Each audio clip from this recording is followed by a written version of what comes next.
杀我儿！今日你不死，老夫不休！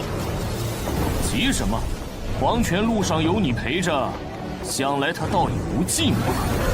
不可思议，真是不可思议！这小子不仅毫发无伤地通关了玄灵塔，现下我甚至可以感受到他此刻周身的天道之力，丝毫不输关如海。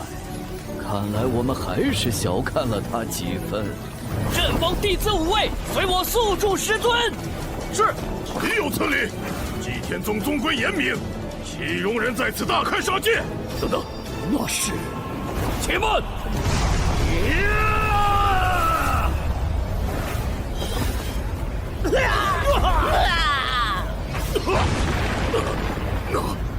那是宗门禁术，九杀阵。九杀阵，顾思义杀气甚重，一旦起阵，方圆百里之人，若修为不足，便极易产生幻觉，心情大变。我好像看到我太奶了。杀！我杀了你！我的头要炸了！关如海，还不快住手！九杀阵乃祭天宗禁术，你竟敢私自修炼！原本我还不想这么快出手，但今日我儿之仇必报，这祭天宗也是时候易主了。天衣不误！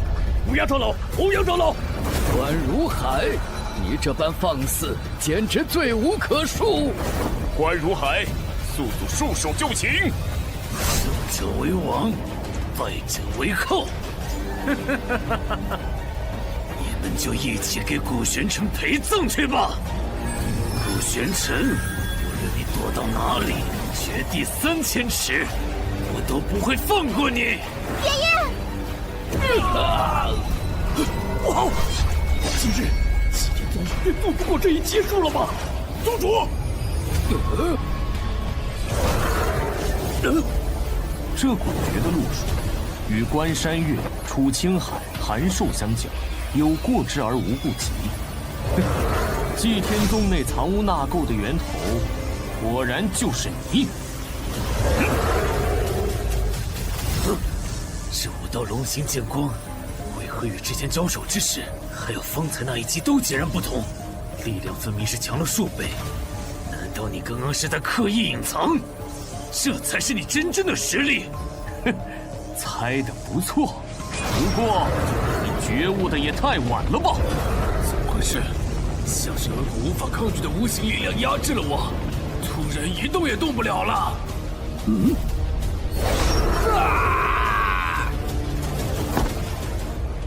都结束了。刚刚发生了什么？我好像也没看清啊。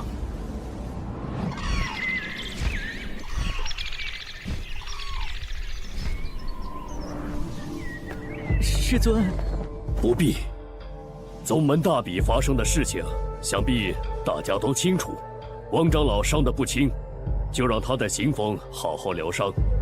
乌鸦长老，一会儿还得麻烦你差人送些疗伤的丹药过去。这是自然。所有的事情皆已查明。前正风长老关如海心怀不轨，私自修炼祭天宗禁术。先前韩寿、楚青海所习的邪术禁书，怕是连他们自己都不知道。其实是关如海在暗中设计，幕后操控，其目的便是有朝一日用邪术控制这2人，为他所用。至于关山月，当初他在圣域胡作非为，一桩桩、一件件的荒唐事也已查证。这些事端，也是我平日里过于醉心修炼闭关，疏忽肃清宗门不正风气，才会这般接二连三发生。宗主言重了。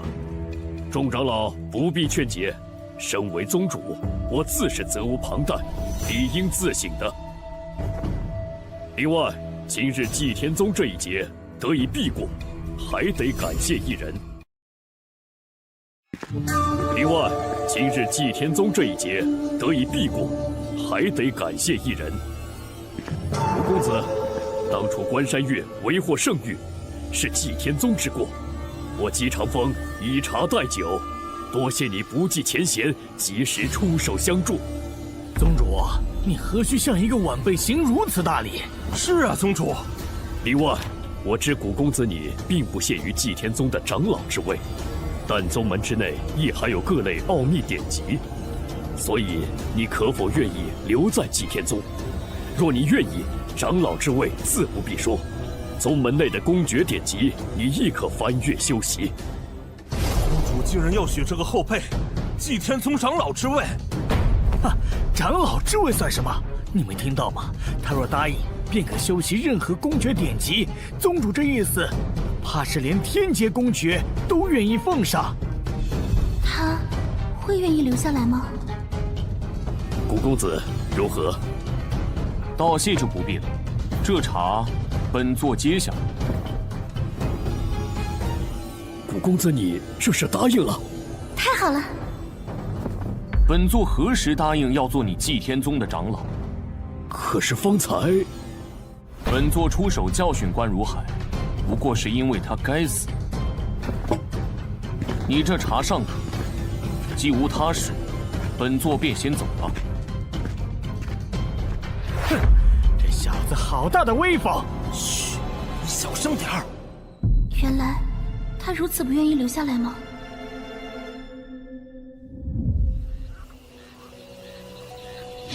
自来到无上神界，还不曾听闻本座其他徒儿的消息。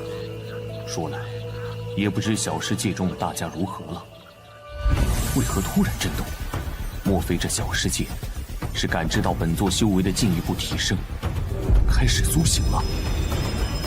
进去一看便知。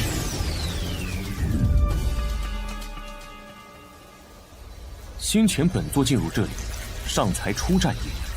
如今长势愈发好了，只是方才小世界的震动，原来并非是因为大家开始苏醒了吗？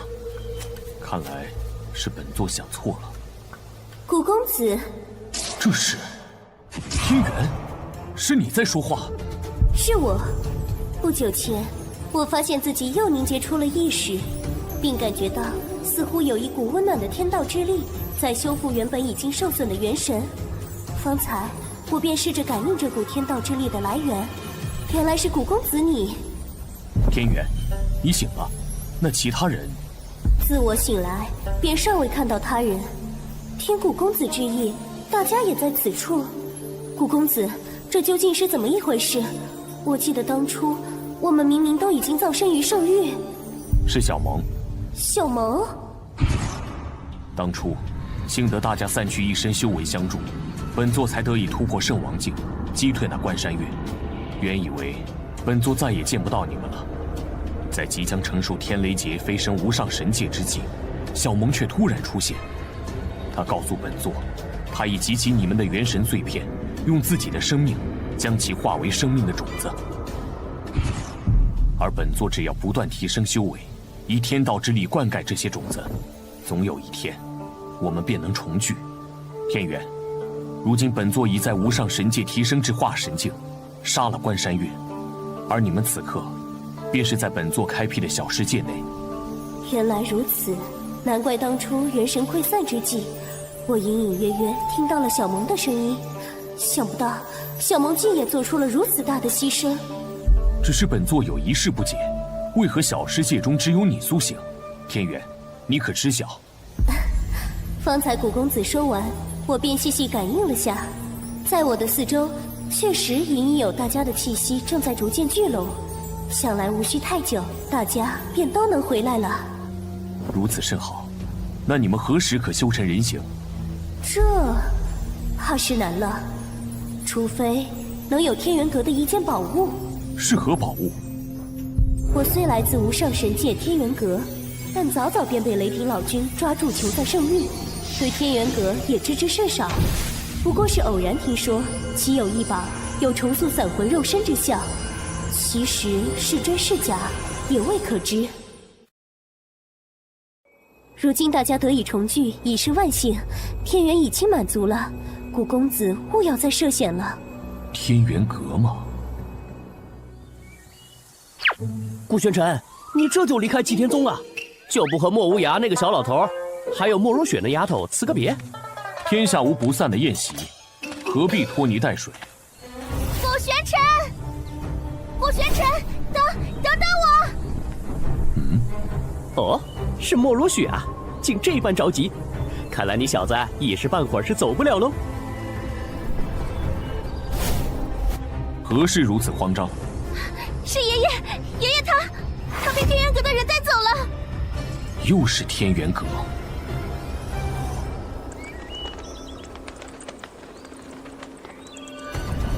在这无上神界，世人皆知我祭天宗是一大宗门，但其实还有一天元阁已悄然崛起。原本天元阁是远远不如祭天宗的，但近几年来，天元阁强者辈出，尤善武道。对比之下，祭天宗虽负盛名，却一直在止步不前。只不过天元阁一直对外韬光养晦，否则若论实力，祭天宗其实已经连跟天元阁平起平坐的资格都没有了。而这次带走无涯长老的，便是天元阁武神峰的峰主祁连空。哼，祁连空这个老东西，他每次来祭天宗，说是拉近两派关系，但总要拿走些东西。无奈他分寸总是把握得甚好，叫人没理由发作，否则倒成了祭天宗惹事。祁连空可是只老狐狸，祭天宗如今本就不如天元阁，再加上与关如海一战后实力受损，更不便正面起冲突。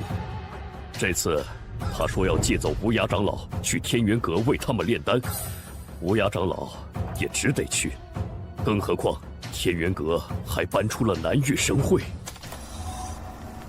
南域神会在即，为了到时替我们这南域松州争得利益，天元阁正抓紧时间炼丹备战。不过这一家之力终究有限，所以还请祭天宗能借无涯长老一些时日。想必祭宗主是不会拒绝的吧？南域神会又是何物？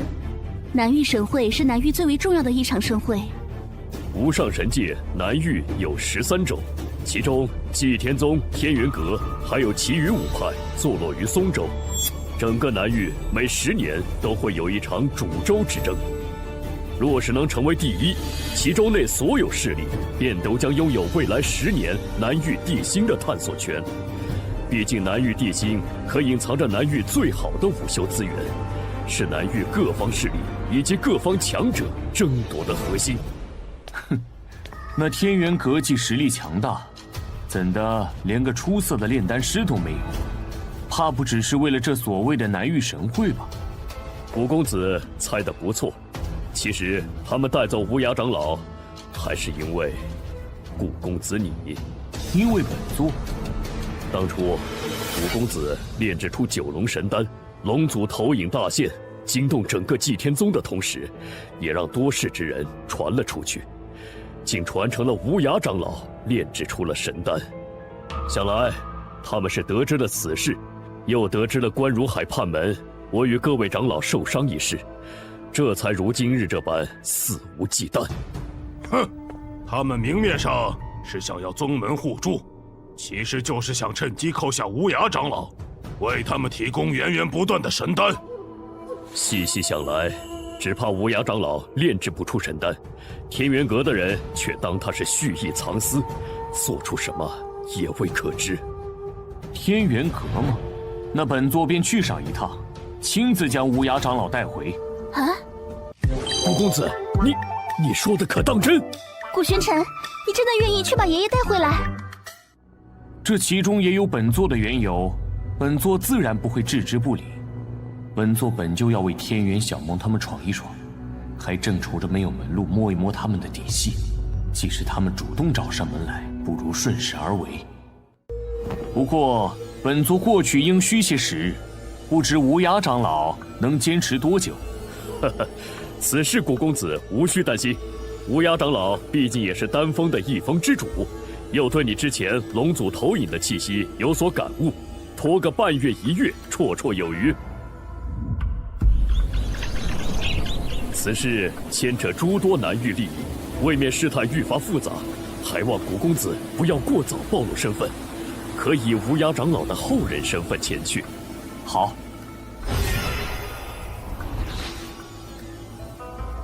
古玄尘，爷爷，你们一定要平安啊！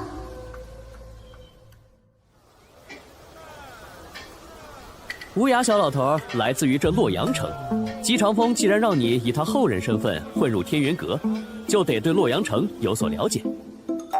不过嘛，这时间有限，小子，任你本事通天，怕也来不及在这茫茫人海里找出个洛阳城百事通哦。城主府又张贴什么告示呢？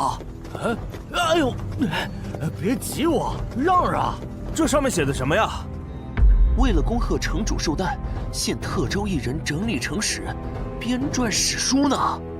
哦，城史。原来还要招人编纂城史啊！洛阳城这么多年了，这日积月累的史料一定不少。城主府也不说明报酬，哪有傻子吃力不讨好干？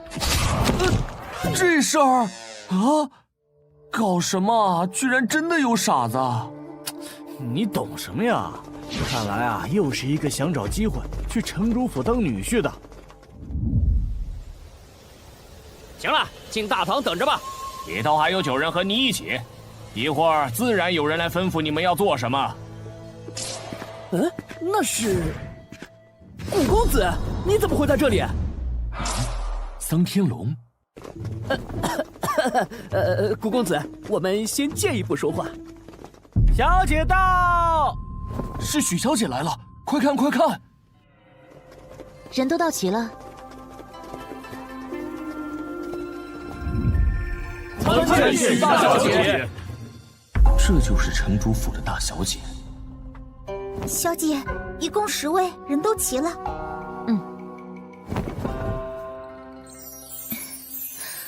我美吗？美！许小姐，你实在是太美了呀！何止啊！许小姐容颜倾国倾城，哎呀，应说是仙子下凡才对啊！哼，倒让这几个马屁精抢先了。送这几位客人离开。许小姐，你这是为何？是啊，许小姐，干嘛突然赶我们走？编纂史书需凭心经气之人哟。3位，那就请吧。幸好方才差点就上去了。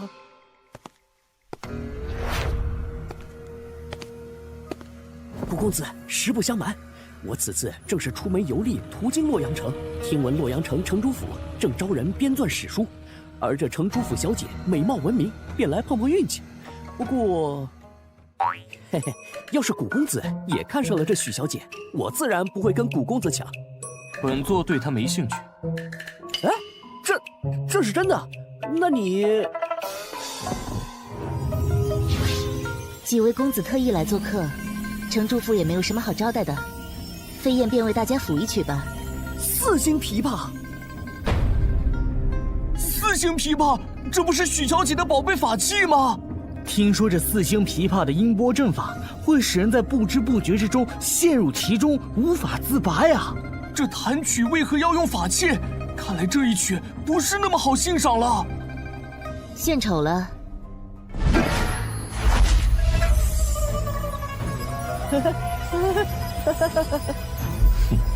这曲音果真极具诱惑性。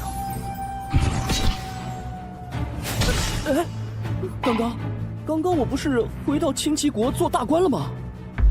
顾公子，方才我想必是进了这曲音的幻境之中，多谢你捞了我一把。这曲音乍听之下，仿若涓涓细流在诉说故事，实则那一道道纵横交错的阵纹，无时无刻不在演化着精妙的阵法。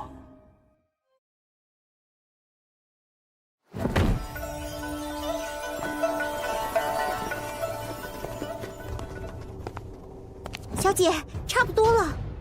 在我用着四星琵琶弹奏天域清心咒时，此人虽看起来并不轻松，但依旧能维持清醒，倒有几分能耐。至于他，为何什么表情都没有？许是挨不住，明明早已沉迷其中，只不过尚未倒下罢了。去取凝香丸来，给那位公子服下。是。我不过是想选一灵魂之力强盛之人罢了。若让他再强撑下去，怕是连小命都要交代在这里。还未请教公子名讳。在下桑天龙，见过许大小姐。哇，这事终于结束了。要不是古公子出手，我怕是也早就倒下了。不知三公子可愿意留下帮我的忙？我留下来？我这完全是借了古公子的东风才撑了这么久，这许小姐为何偏偏选中我？莫非是因为她觉得我比古公子帅？这家伙这般看着本座做什么？哼，胆子不小啊，竟敢拉本座做垫脚石！糟了，古公子分明是在气我抢了他的功劳。那接下来就麻烦三……我不愿意。你说什么？三公子既不愿意，为何还要主动接榜入城主府？是想耍着我们玩不成？不是我不愿意，是……完蛋了！许小姐是误会了呀！这古玄尘得罪不起，可这洛阳城城主府我也招惹不起呀。既然不是不愿意，三公子究竟为何拒绝？是有何难言之隐？这报酬我虽未在告示上明说，但也是已经准备好了的，绝不会亏待了三公子。不是因为报酬，是因为现下可谓是进退两难呐。看样子，要是不能给出一个合理的解释，我怕是离不开这儿了。有了！我的意思是，他和我都坚持下来了，这样直接留下我，实在是有些不太公平。三公子，你在说什么？这位公子分明就没有挺过。什么？你要给本座为什么？小姐，他……你竟自行从我的天域清心咒中清醒过来了。本座未曾陷入其中，何来清醒一说？是啊，许小姐，实不相瞒，我不过是路过洛阳城，听闻大小姐你美若天仙，这才斗胆进来一试，看看有没有机会瞧见。方才若不是古公子将一抹天道之力注入我的眉心，我怕是也早已在这曲声中倒下了。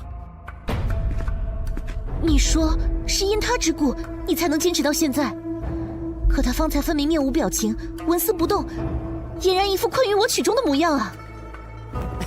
许小姐切勿动气，这古公子嘛，本就颇有几分世外高人那般喜怒不形于色的神秘感。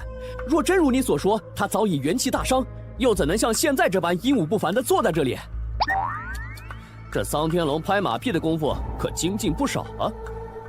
仔细一看，少连三公子的面色都有几分苍白，而他这模样，的确不像是经受过曲音影响的。好，既如此，秦叔飞燕冒昧，再向古公子讨教讨教，那就让我再好好确认一番。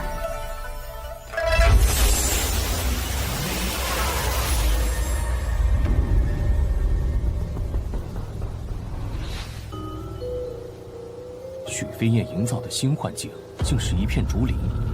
碧海年年，试问曲，冰轮为谁圆缺？何来诗词之声？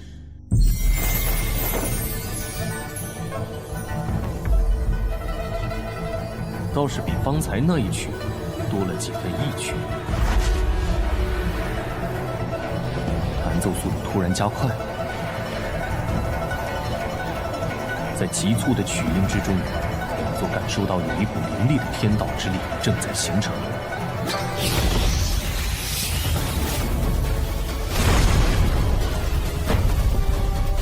好，就趁现在。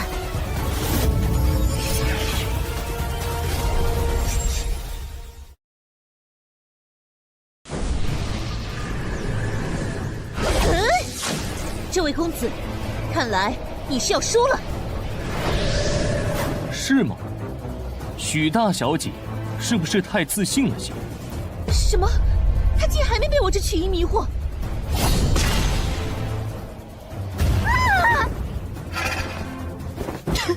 小姐，不好，小姐受伤了，速速将此人拿下！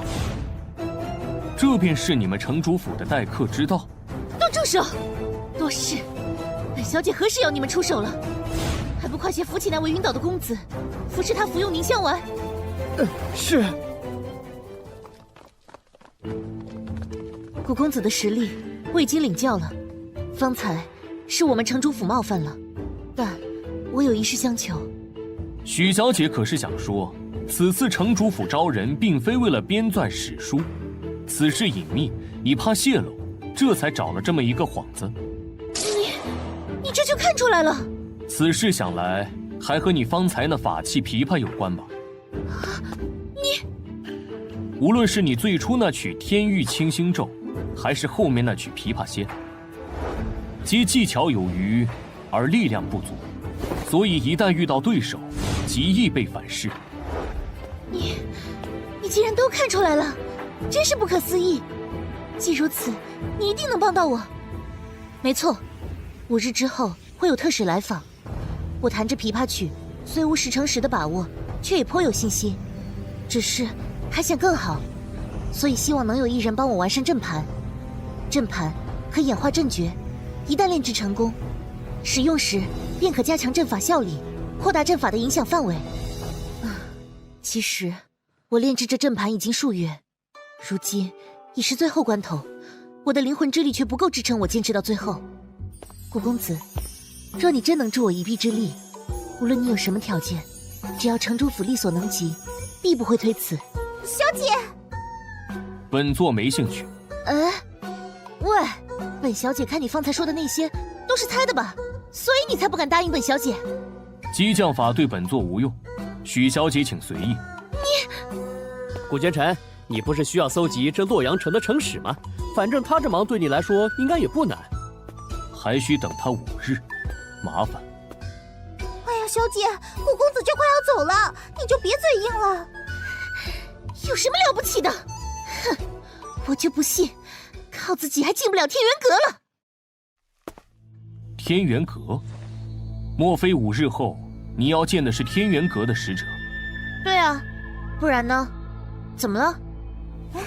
这位古公子想必是外地来的吧？其实此处原叫昭安城，后来因为萧凌的隶属于天元阁辖区的洛阳城中出现了一位天才拜入天元阁，势力迅速扩散，并将此处也纳入了洛阳城的版图，成了天元阁的辖区。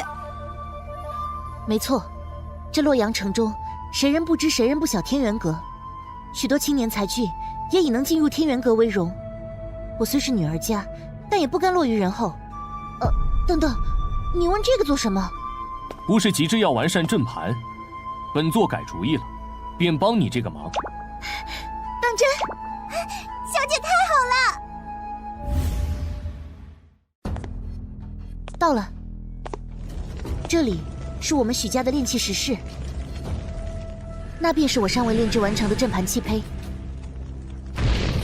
喏，你先看一下这个阵诀，不需要理解，只要能熟悉就好。喂，你干什么？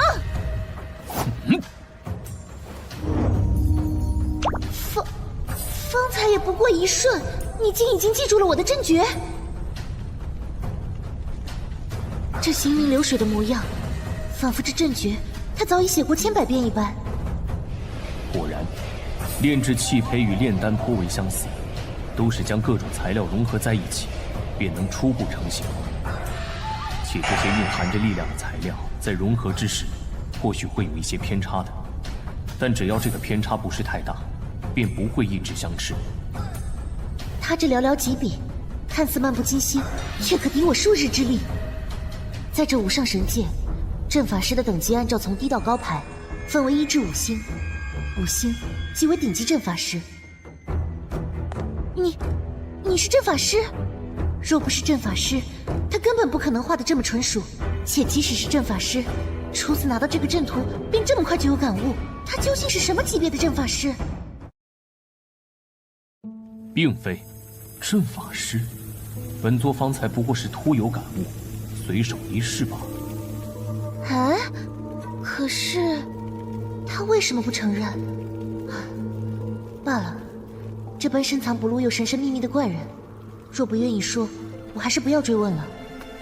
小姐，古公子，这些都是洛阳城的历史记载。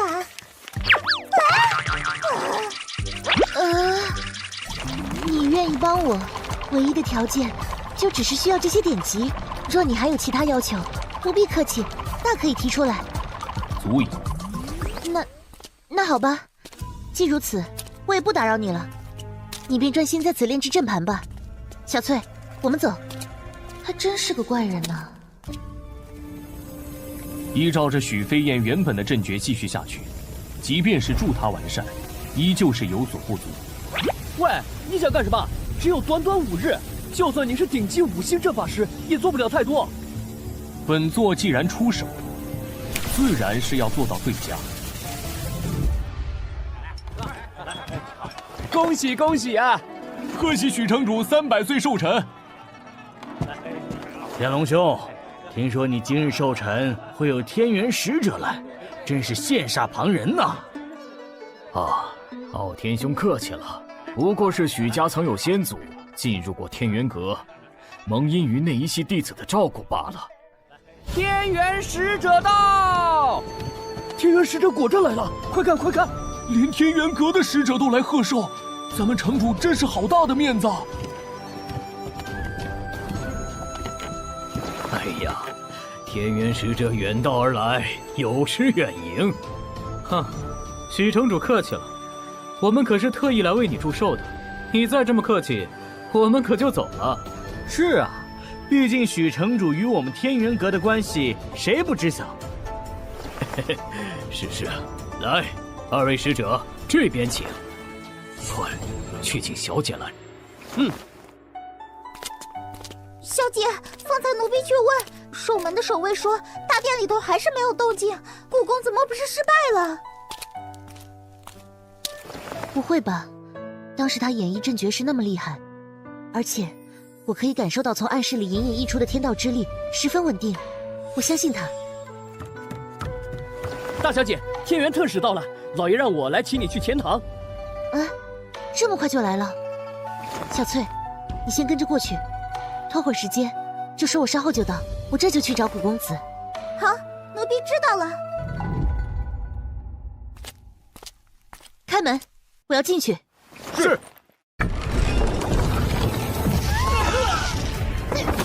出什么事了？无事，不过是本座方才小试了下这阵盘。太好了，原来你已经炼制成功了。想不到我这阵法完善过后，威力竟如此强。等等，这阵盘上的阵法气息，似乎不是源自于我要你完善的那份阵诀，你擅自改了。不过仔细感应，似乎比我原先的阵诀有着更浓郁的天道之力。只是，这和我的4星琵琶弹奏出的曲调能契合吗？一试便知。好，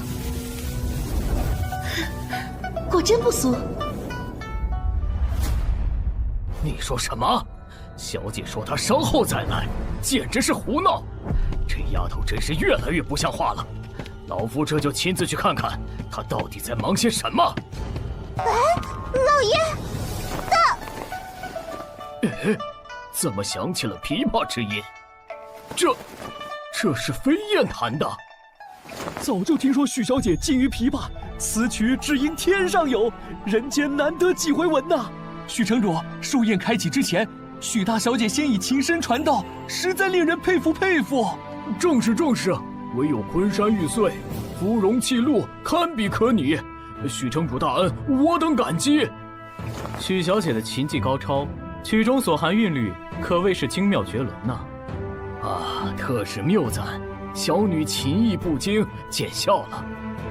原来飞燕这孩子是想先以曲音吸引特使注意，我这个当爹的还真是错怪他了。诸位客气了，今天大家肯赏脸前来，那是看得起我许天龙，能回馈大家一点也是应当的。说来，飞燕何时精进得如此迅速？连天元阁的这2位3星阵法师都如此夸赞，看来今日倒不用费力气引荐了。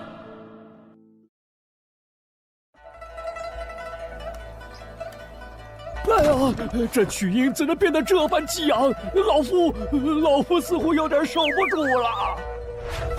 是啊，我的头好痛。许城主，你叫这是？哎呀！来人，速取凝香丸给大家服下。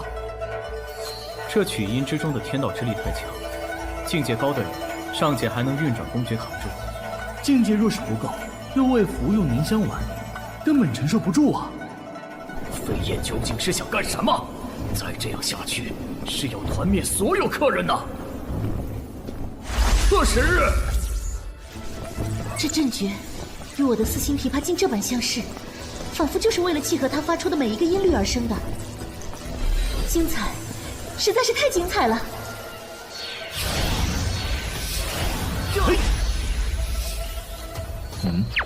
这2道袭来的天道之力颇为凌厉，你不出手？无需。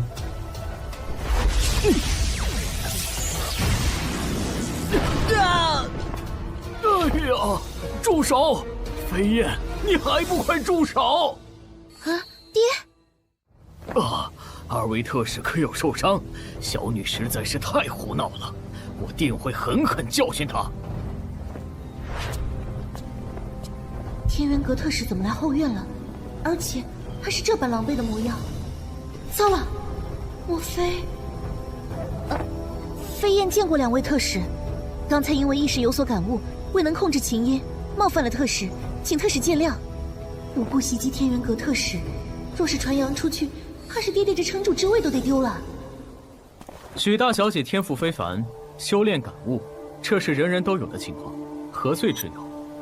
是啊，幸好这许天龙及时赶到，否则若真被这小丫头给伤了，未免也太丢天元阁的脸面。我们寿也拜了，寿宴就暂时不参加了。不过关于许大小姐，我们倒有一事想再谈谈。是，我和飞燕这就带2位使者去客房休息。咦，看来我这是因祸得福，进入天元阁有戏呀！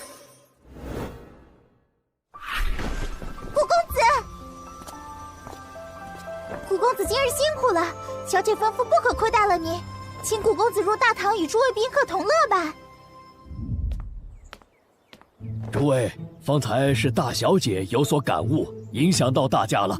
老爷带2位特使去歇息了，特地嘱咐老奴带话，向诸位宾客致歉。哈哈，城主言重了。许大小姐能在2位特使驾临之际有所感悟，乃是许大小姐的福分呐。翠姐，哎，有人叫我，古公子稍等，我去就来。啊，那不是之前与我们一同参加比试的小子吗？许小姐的贴身丫鬟居然亲自给她带路，哼，臭不要脸！果然是冲着许小姐来的，简直是癞蛤蟆想吃天鹅肉。嘿嘿，2位消消气，反正现在许小姐也不在，她一个人在那儿，不然我们去找个乐子。好啊！哟，原来是古公子啊！没想到我们又见面了。你们认识本座？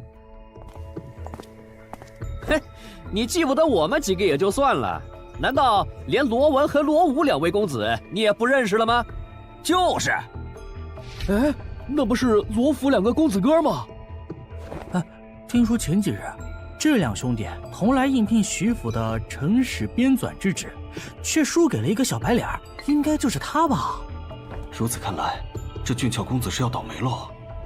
本座向来不记无用的东西。哦，此话怎讲？岂有此理！我倒要看看你有什么资本说这句话。今天若不把你打趴下，我们兄弟俩就从这洛阳城消失。是这兄弟俩的绝招，天旋地转。哇！头好晕啊！天旋地转一旦出招，便会形成极强的灵气漩涡。幸好我早有准备。要知道罗文龙武本身境界虽不高，但二人一旦合体出招，其力量堪比化神境后期啊！死招你必败无疑，受死吧！好！绕来绕去的，妄为本座烦躁。等等，这是……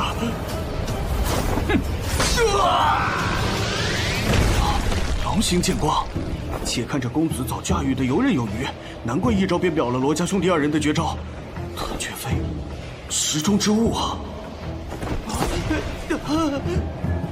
方才你们说，若是输给本座，便从这洛阳城消失，是吗？不，是我们有眼不识泰山，得罪了您。我们再也不敢了。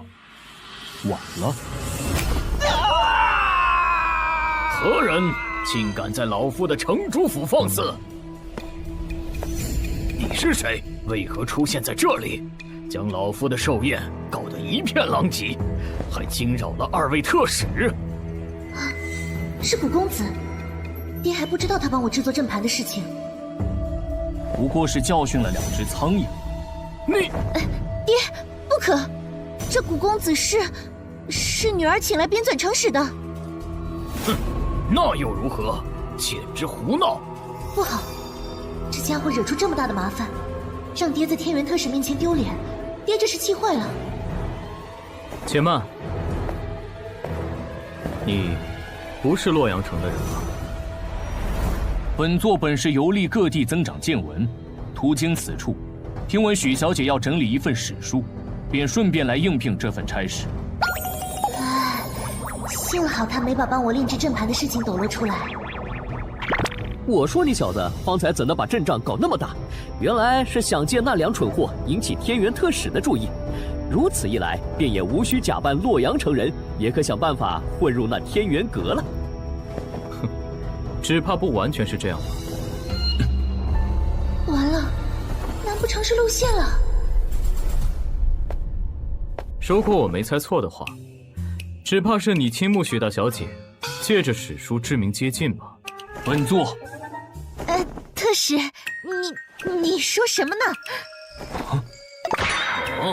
老夫怎么不知道？他这是做什么？若是阵盘的事情让2位特使知道了，就不好了。倒不如并这般顺了他们的猜测。这古玄尘可千万不要拆我的台啊！莫非是怕本座说出那阵盘之事？哈哈哈哈，年轻人嘛，除了修炼，谈谈情，说说爱，这也是很正常的嘛。小谷，我们先借一步说话。许小姐展露的天赋，你也知道的。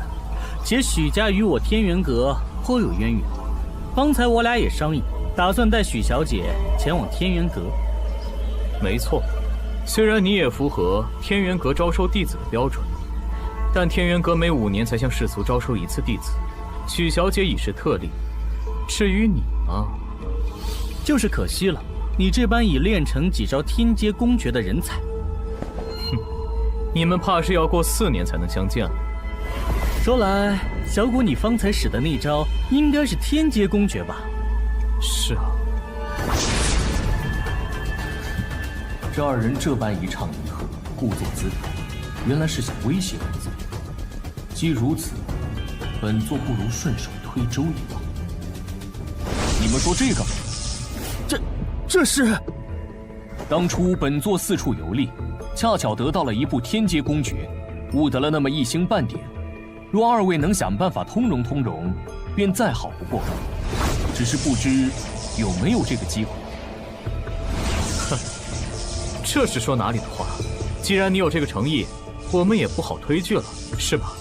这小子只悟得1星半点，便如此厉害，这下真是赚了。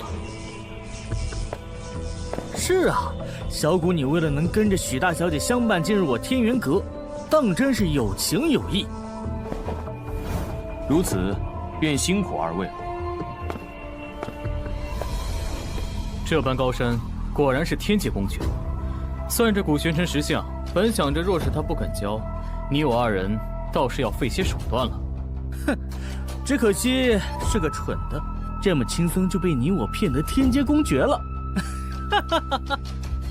哎，那本看着不像是从祭天宗得来的。小子，你何时又得的天阶功法？我怎么不知？哦，不过是本座闲暇时随意写的心得罢了。哼，你小子！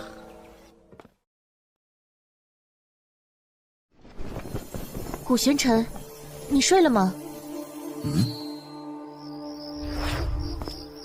何事？我有话想问你。进来吧。这么晚了，连床铺都尚未动过，他这是一直在休息吗？竟也不觉得困倦。许小姐深夜来找本座，究竟是为何事？咦，怎么突然关心起这家伙了？哎，差点忘了正事。今日你信守承诺，没有将帮我炼制阵盘的事情说出来，多谢。举手之劳，许小姐不必在意。对了，还有一事，不是我故意派人监视你，只是我的丫鬟无意间瞧见天元特使从你手中如获至宝般接过一本公诀，可是真的？确有此事。你的正道远在我之上，且身怀能让天元阁特使这般宝贝的公诀，我实在是想不通，你入徐府，应该不是为了白白帮我的忙吧？你究竟是为何？哎，你不要再告诉我，你单纯是对洛阳城的历史感兴趣，我可不信。不然呢？许小姐觉得是因为什么？说来，若是不知道他能炼制出如此厉害的阵盘，且武技了得，还能随意拿出令特使都垂涎的高级公诀，这理由我也能信几分。可这古玄尘，却也不像是对我徐府权势有所图谋的。莫非，你当真是对我？仔细一想，难怪后来特使也破例让他进入天元阁了。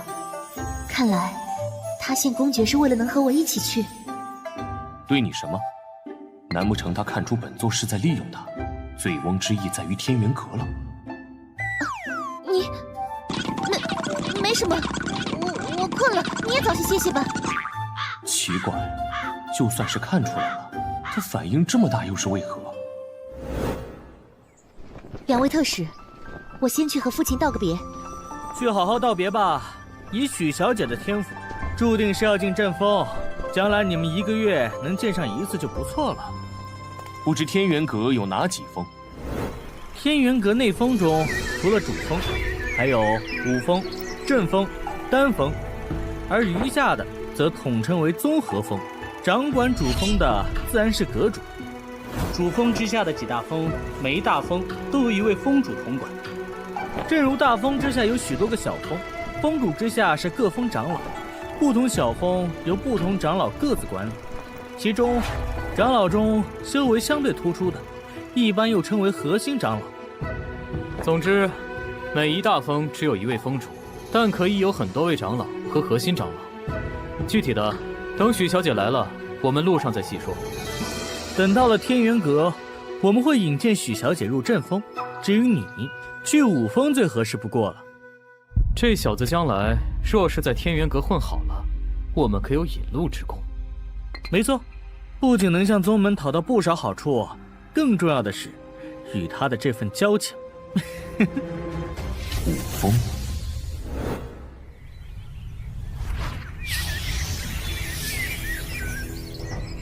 前面便是天元阁了。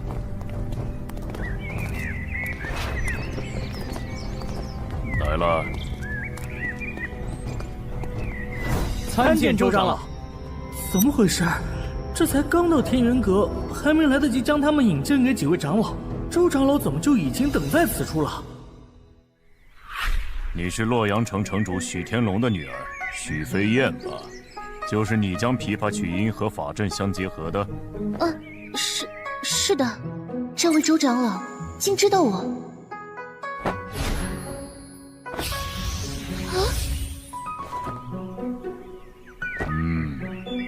虽不如听闻的那般天才，倒也确实颇有几分天赋。你可愿意入阵风，跟着我潜心修炼。是，飞燕拜见师傅。好。我不是在做梦吧？百事竟如此顺利。至于你嘛，我收一个也是收，顺便也收下你吧。周长老，其实那个，周长老，你刚收一个爱徒，这就再收一个，未免也太累了吧？哼，我看这小子骨骼惊奇，与我武道更有缘，还是跟着我入武峰吧。哼，为我们天元阁培养优秀弟子是何等荣耀之事，我岂会觉得累？倒是江长老你呀，听说上次新进武峰的那批弟子里，可有好几人是拜入在你的门下，你才更累吧？哼哼，周长老说笑了，毕竟能者多劳，待周长老熬成阵风的核心长老之一，想必也能多收几个弟子了。融合！哎，吵，有什么好吵的？哼，大白天的扰了小老儿的清梦。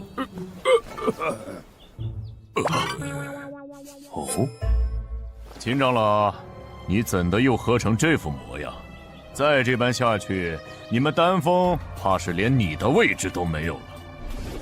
哼，可不是，不过是仗着自己岁数大，修为又比我们高些。但你这般荒唐度日，是在吃老本罢了。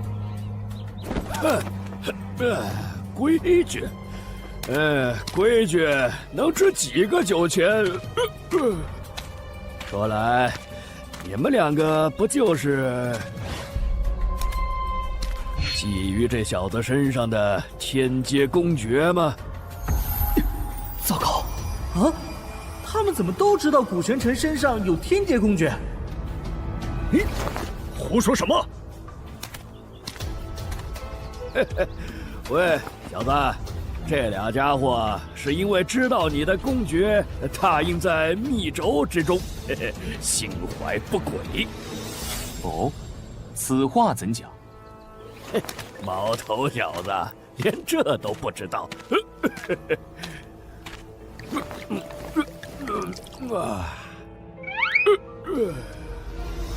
密轴传功最大的好处就是修炼之人只需要将灵魂之力探入其中，便能感悟到公诀的奥义。但每一次有灵魂之力探入，密轴的承受力就会变得更弱。没有人知道密轴会不会在下一次被读取之后便力量耗尽而毁掉。这两人这才争着收你为弟子，想第一个查阅。秦长老，你喝醉了，休得胡言乱语，简直是荒谬至极。好酒，此人倒是有些意思。阵风和武峰，你可有想去的？若是你来阵风，你我或许便可一起修炼了。但我又觉得，以你的能力，若是不去武峰，着实可惜。来阵风吧，你们既然认识，也好做个伴。还是来武峰，你纵有天阶功法，无人指点，也只能习得1、2分，不得精髓啊！阵风，武峰，阵风。本座什么？本座要入丹峰。啊？什么？别挡路，别挡路！老夫对收你为徒并无兴趣。小子，你算是找错人了。那可未必。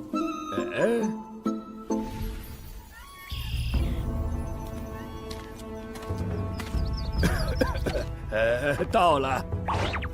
小子，你方才答应老夫的呢？洛阳城以酒闻名，当初本座草草看了几张古籍中所在酿酒之法，现以星辰天机图内培植的6阶奇花异草为原料一试，倒是不错。这是你的身份令牌，你可自行了解下丹方。这是分发给天元阁弟子的丹药，我每3个月自会给你一次。接下来你就自便吧。好久啊！今日老夫便不醉不休。哎，你小子也有栽跟头的时候，竟认了个糊涂酒鬼当师傅。说来，你身怀天阶公爵的消息，也是在洛阳城那会儿自己提前散播出去的吧？只是他俩分明对你势在必得，却也肯放你跟着老酒鬼。你当时在他们耳边说了什么？实话实说，本座只是坦言，早已把那部天阶公爵给了天元特使。好一招过河拆桥！那2个狗屁特使贪得无厌，这下倒是白忙活一场了。不过，想必你也知道，他们介入天元阁一事图谋你时，其实已动了杀心。所以，我想你说的应该不止这些吧？无他，只是说了本座交出去的其实是2部天阶公爵罢了。修远、明空，你们竟敢不报宗门，私藏天阶公爵！说，另一部呢？还不快交出来！顾先生他胡说八道，他分明只交了1部，他一定是包藏祸心，对我们天元阁图谋不轨。是啊，长老，我们当真冤枉啊！还敢嘴硬！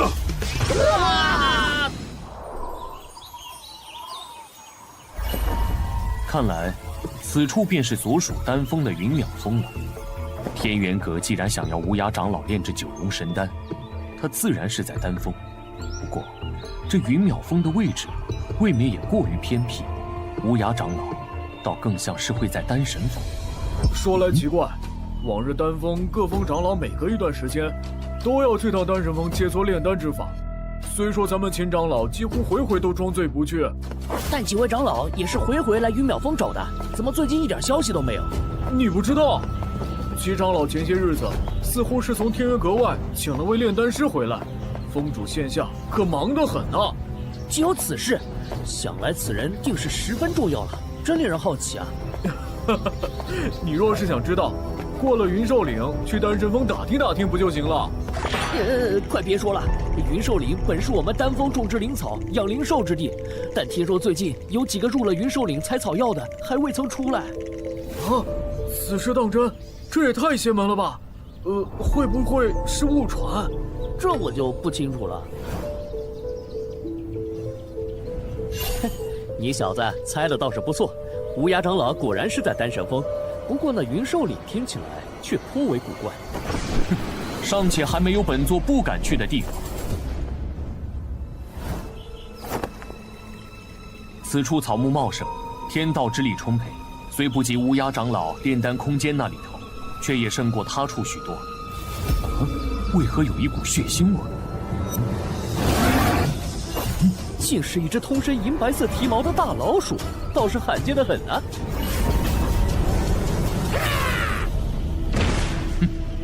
喂，你方才使了1成力都不到吧？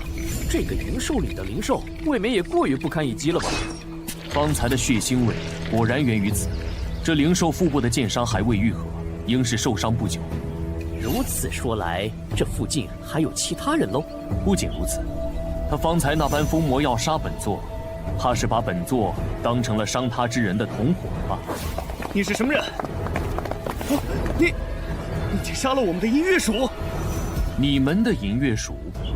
当然了，之前我们遭遇恶战，还是小白替我们引开那头强大的灵兽，我们才得以逃脱。没想到小白最终没有被那灵兽所杀，却惨死在你的手里。哼，看你这一身衣服，现下又敢独自来云兽岭，怕是不懂规矩的新人吧？规矩？你们想如何？还没开始讹他呢，这个冤大头头颇有觉悟。嘿，想不到斩获一只银月鼠不说，又遇到个怂货，哥们儿几个今天是赚了呀！哼，连剑刃上留下的血迹都尚未清理，便敢来碰瓷本座，本座倒要看看这几个蠢货想玩什么花样。念在大家都是同门的份上，我们便也不为难你。这样吧，我看你那把剑倒是还不错，就当做是赔礼吧。哦，你们确定是要本座的这把剑？怎么，你舍不得了？喂，新来的，出尔反尔，我看你是找死！好啊。你们想要，那便自己拿走吧。哼，算你小子识相。哼，早这么说不就得了？就是嘛。这剑身之内竟蕴含着一股无比强劲的天道之力，剑在天道之力横冲直撞，甚是霸道。能控制他，至少是在月魂境之上的高手。可这小子分明年纪轻轻。等等，为何我竟一点也感受不到他的气息？莫非他是个隐去了修为的顶级武修？黄师兄，你怎么不把剑拔起来？哎，是啊，黄师兄，你怎么在发抖啊？黄师兄，黄师兄死了！你把黄师兄拍死了？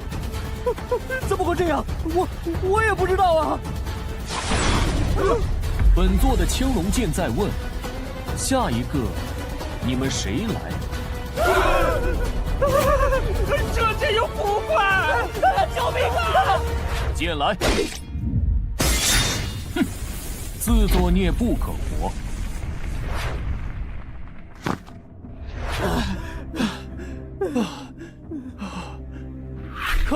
可以了，想来那人不会追上来了。哎，老四呢？刚才还跟着我们，怎么一下子就不见了？不是说云兽岭最近常有人失踪，老四不会真撞鬼了吧？不说什么，方才我们不都好好的？我看是老四自己吓得腿软，又跑不动了。喂，你们两个看我的表情，怎么跟见鬼一样？我话还没。救命啊！救命啊！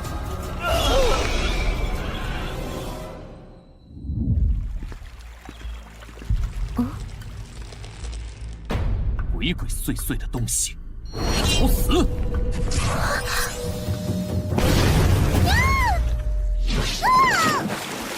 谁？哎呀，不好，被发现了！你竟敢偷袭本姑娘！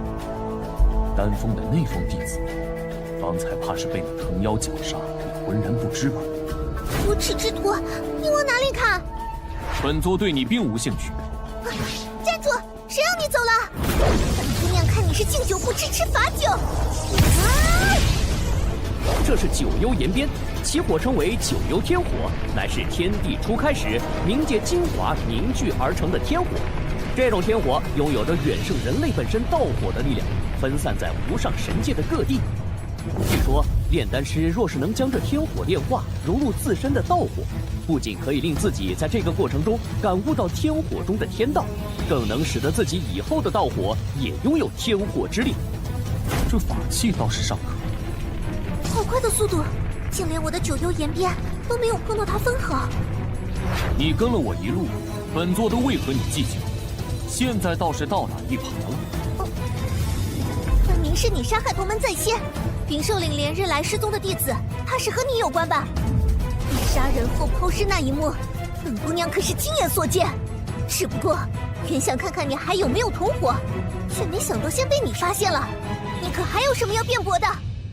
麻烦。若要人不知，除非己莫为。后头的！星辰天机图，这是？你竟用法器吸收了我的九幽天火。好，我倒要看看你能受得住几遍。还真是难缠的家伙。想要直接困住本姑娘，休想！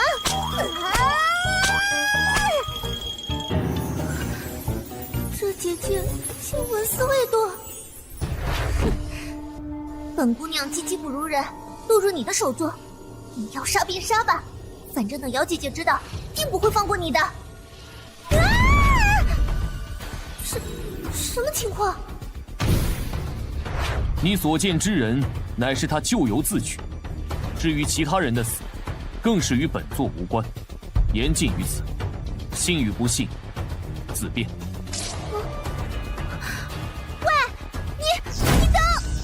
他不杀我，他不是近日暗害同门、杀人夺宝的歹人吗？莫非我所看到的并不是真相？真的是我误会他了？什么东西，也敢对本姑娘动手动脚？不好！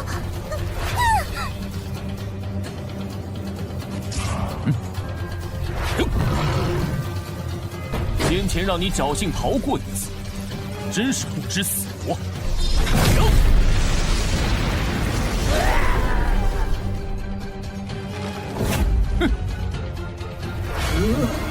谁修炼千年，这个梦人内竟敢连断老身数10臂！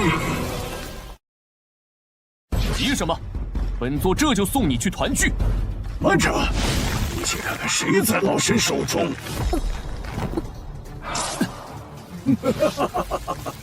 人类，先前断去老身数臂救下这丫头，也不想她最后凄惨的死在你面前吧？什么？他救过我？等等，莫非那个时候他并非是为了羞辱我？现在，这丫头的命可握在老身的手里。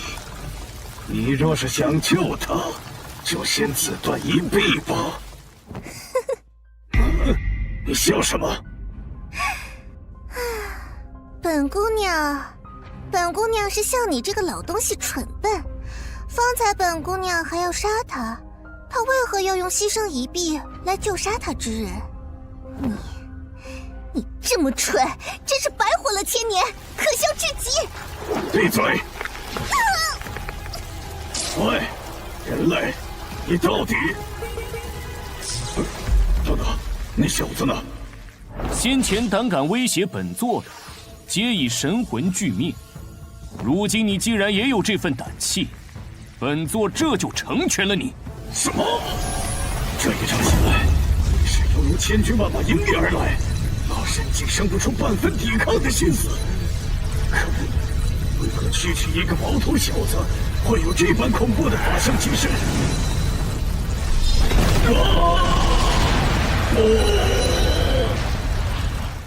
我已经死了吗？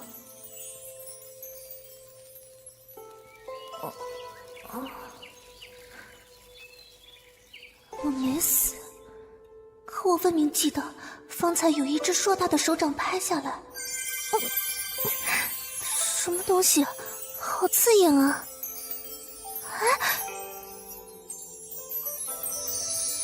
哇，这些是……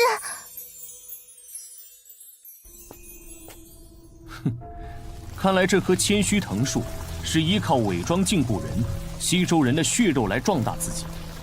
在这个过程中，人一旦被拖入它的树干，独立空间便会随之进去。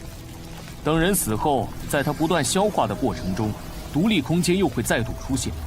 那时里头的药材、丹药一类，便也顺理成章地被它吸收成了自己的力量。而除此之外的矿石、法器、公爵等资源无法消化，自然也就沉入他的身体之下了。不过这么多东西，还是没有可堪比本座的青龙剑的。太好了，是我的九幽岩鞭，这些分明都是丹峰弟子的东西。哎呀，如此看来，还真是我误会了他。哪里走？咦，这是千须藤树的树精？没错。且看品阶，这棵树精凝聚了母体1000年修为，可谓是顶级的武修资源。此物倒是尚可。对了，我叫陈雪，是丹神峰的弟子。原先是我误会你了，还以为你是个杀害同门的惯犯，所以才想要出手教训你。可你一个新弟子，修为为何竟这般？你是丹神峰的弟子？小雪，哎，原来你在此处。我刚入云兽岭，便瞧见一股杀气极盛的天道之力。如何？你可有受伤？瑶姐姐，你怎么来了？别担心，我好得很。方才我不慎被千须藤树所伤，多亏他救了我。千年千须藤树，云兽岭本就是丹峰一处天道之力丰沛的灵地，自然也不乏一些花草修炼出灵石。但千年树林堪比御魂境后期的武修，岂是能轻易对付得了的？还有这些资源，也是他斩获的。莫非？我叫思瑶，同小雪一样是丹神峰弟子。莫非公子是从洛阳城过来的？正是。哎，瑶姐姐，你是怎么知道的？听说天元特使从洛阳城破例带回2位颇有天赋的弟子，其中一位更是身怀天阶公爵，想来应是这位公子。那个现天阶公爵的原来是你啊！公子既出现在云兽岭，便是入了丹峰，只是不知是丹峰哪一峰。云淼峰。难怪。这是何意？你不知道，师尊他其实原本也想往外峰去看看这带来天阶公爵的新弟子有何能耐，却不料一早就被炼丹的事情耽误了。结果等他终于得空出门回来时，脸却黑得像锅底一样。我这才明白，原来你是被他的死对头秦长老截胡了。小雪，不得无礼。公子莫见怪，小雪向来口无遮拦的。我就是实话实说嘛。对了，瑶姐姐，你怎么知道我来了云兽岭？你没告诉师尊吧？正是师尊让我来云兽岭寻你的。你擅自离峰，回去须得好好认错。什么？师尊他老人家知道了？千须藤树一事，可能还要麻烦公子随我们去一趟丹神峰，只是不知是否方便。无妨，本座随你们去一趟。本以为入丹神峰还需费些手段，如此倒是省了本座一桩麻烦。那可真是太好了。完了完了。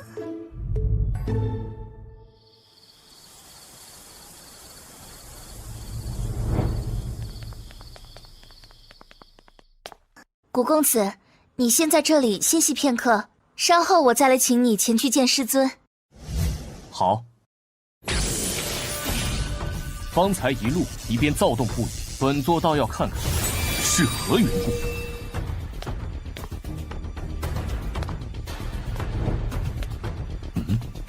这星辰天机图内为何一片漆黑？竟然连残魂也不见了。这是九幽天火，此处的九幽天火竟是黑灰之色，比那九幽岩边所携的更为精纯。这无尽的高温，仿佛要融化星辰天机图内的整个空间。但不知为何，本座竟不觉得难受。细细感受，似乎还看到了每一团九幽天火在进行天道的演化，甚至连本座的丹田之中，也像是有一团火，随着这星辰天机图内无数的九幽天火开始燃烧起来。现下，本座只觉得自己的身体像是已经化成了火焰。不，准确来说，本座的身体便是这火焰所化。等等，莫非这是星辰天机图想告诉本座九幽天火的演化过程？不错嘛，你小子竟这么快就领悟了这九幽天火的天道，这天赋嘛，也就比我当年稍微差了那么一点点，就是不知成效如何。去！胡闹！我好好修炼，提升境界，擅自前往云兽岭，自行去思过崖，面壁1个月吧。师尊，我2个月。师尊，小雪她知错了，这1个月一定会好好反省的。还快去！是。师尊，您这旧伤。无碍，你方才说有事要禀报，所谓何事？云兽岭中有一棵修炼千年的千须藤树，今日小雪险些命丧他口，且我听说这几日丹峰弟子接连失踪。千须藤树死后，我在他死去的地方找到了许多丹峰弟子的遗物，应该就是因为他。竟有此事？那你们是如何逃脱的？是刚入云淼峰的公子救了小雪，我赶到时，他已经制服了千须藤树。是那个带着天劫公爵进入天元阁的弟子，他现在在何处？就在客房，师尊可要见见？哦，师尊，客房处方向发生异象。这，陪我去看看。是。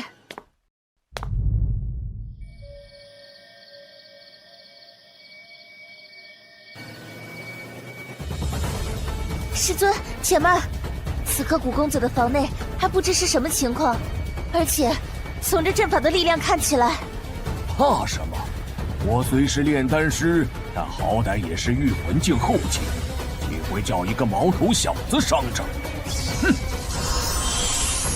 哼！师尊，你没事吧？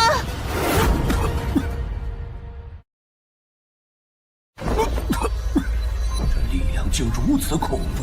我分明还未入阵，只是从边缘触动了下这阵法而已。师尊，师尊，怎么了？师尊他方才想开门，就突然被震开吐血了。看来是被本座方才的结界阵法所伤。先扶他进来。好。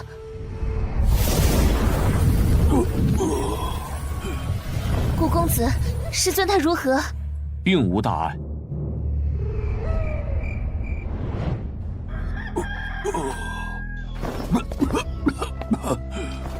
师尊，你昏睡了一夜，终于醒了。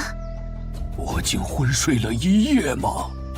你一直在服用耗气的丹药。顾公子，你是不是弄错了？师尊不曾服用什么耗气的丹药。不过，我想起来了，8年前，师尊在闭关突破之际，不慎被一只巨蝎所伤，所以一直在服用可以固本培元的玉霜丹。这位古公子虽武道修为颇高，但到底是个才入丹峰的新人，对丹药知识不甚了解，也难怪。他说的不错。师尊。当时是我小看了那巨蝎，并未注意使之入了魔的8阶灵兽岩尾蝎，错失了最佳清毒时机，导致体内毒素无法排清。玉霜丹也并非什么固本培元的丹药，而是蝎毒复发时可以抑制蝎毒的丹药，只是长久下去，确实是会耗损元气。说来，服用玉霜丹我一向克制，你是如何发现的？你的丹田之气初探之下状似平稳，实则有长久亏损之象。师尊，你为何不早说？难道就没有比服用玉霜丹更好的办法了吗？这蝎毒实在厉害，我也怕终有一日连玉霜丹也抑制不住，毒素侵入肺腑。不过天元阁胁迫祭天宗的长老过来，倒也方便了你研究炼制九龙神丹。玉霜丹的弊端，我未曾对任何人提及，且祭天宗一事，我当初也是极不赞成的。毕竟丹道切磋，本不该如此。再者，炼制九龙神丹本就可遇而不可求，那乌鸦长老闭关也有些时日了。古公子，你有所不知，五峰的祁连空早就觊觎我们丹峰的资源，恨不得占为己有，为他所用。他这次奉命前去祭天宗带人，想必私下也少不了对那无涯长老威逼利诱。现下无涯长老虽在丹神峰，由师尊亲自照看，祁连空暂时没了机会，但他也早已假借看守之名派来了五峰弟子。总之，祁连空无时无刻不在想着怎么抓住师尊的错处，并以此引起阁主的忌惮。若是再让他知晓师尊重伤，必会有所动作，届时也更有由头派更多五峰弟子渗入丹神峰了。清毒并不难，不过事成之后，本座有个要求。你顾玄尘，我知你武道天赋极高，但我身为6星炼丹师，都尚且无法自救，你又如何能办到？本座做不做得到，一试便知。丹房在何处？顾公子，请随我来。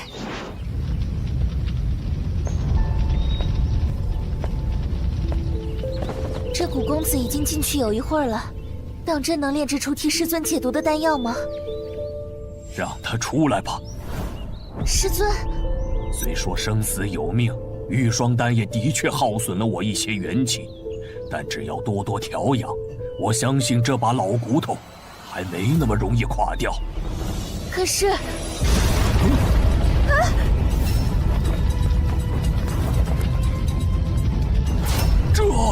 这是九幽天火，他体内九幽天火的品级，似乎比师尊你炼化给小雪那九幽岩边的还高出一截。何止高出一截，这小子的道火气息，便是连我身体里那道九幽天火本体都远远不及。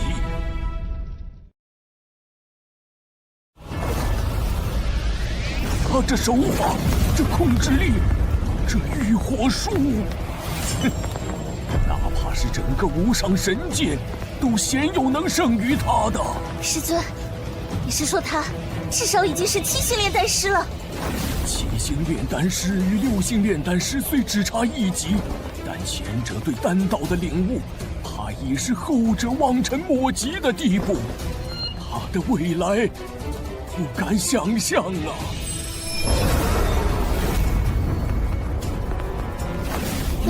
龙祖投影。好了，7文，这九幽天火果真比天道之火好使不少。顾玄尘，你是什么人？似有先前之言，这顾玄尘轻易就斩杀了千年千虚藤树，而其阵法的力量我也领教了，他的阵道造诣根本就惊人的可怕。现下就算要那祭天宗的无涯长老再炼制出一颗九龙神丹，尚且需要机遇，他竟毫不费力地做到了，而且此丹品相更是堪称绝佳。细细看来，此人虽年纪轻轻，不知为何竟颇有先辈高人的气度。顾玄尘，你究竟是什么人？你来天元阁又有何目？师尊，阁主到，齐峰主到。不好，阁主和祁连空他们怎么来了？师尊中毒已久的事不能暴露。先让人扶你师尊去休息，接下来做什么，听本座的即可。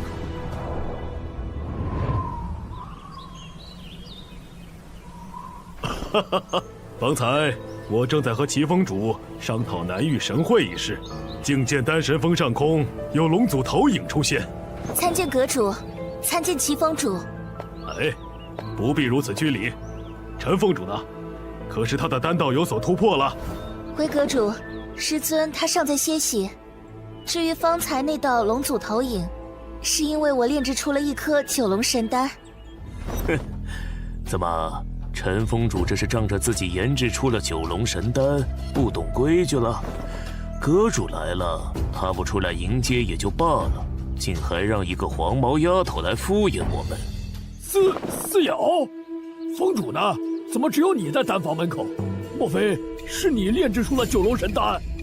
哎呀，昨日我还看见你带着你师妹和一个弟子从云兽岭出来。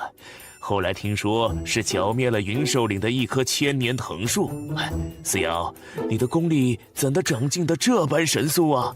真是后生可畏呀！哎，这……你，思瑶，那九龙神丹当真是你炼制的？回阁主，这九龙神丹确实是我炼制的，思瑶不敢撒谎。啊，丹峰阁长老们怎么也来了？不过……来的倒是很巧，看来我还真是小看了你啊！怎么一开始不说清楚？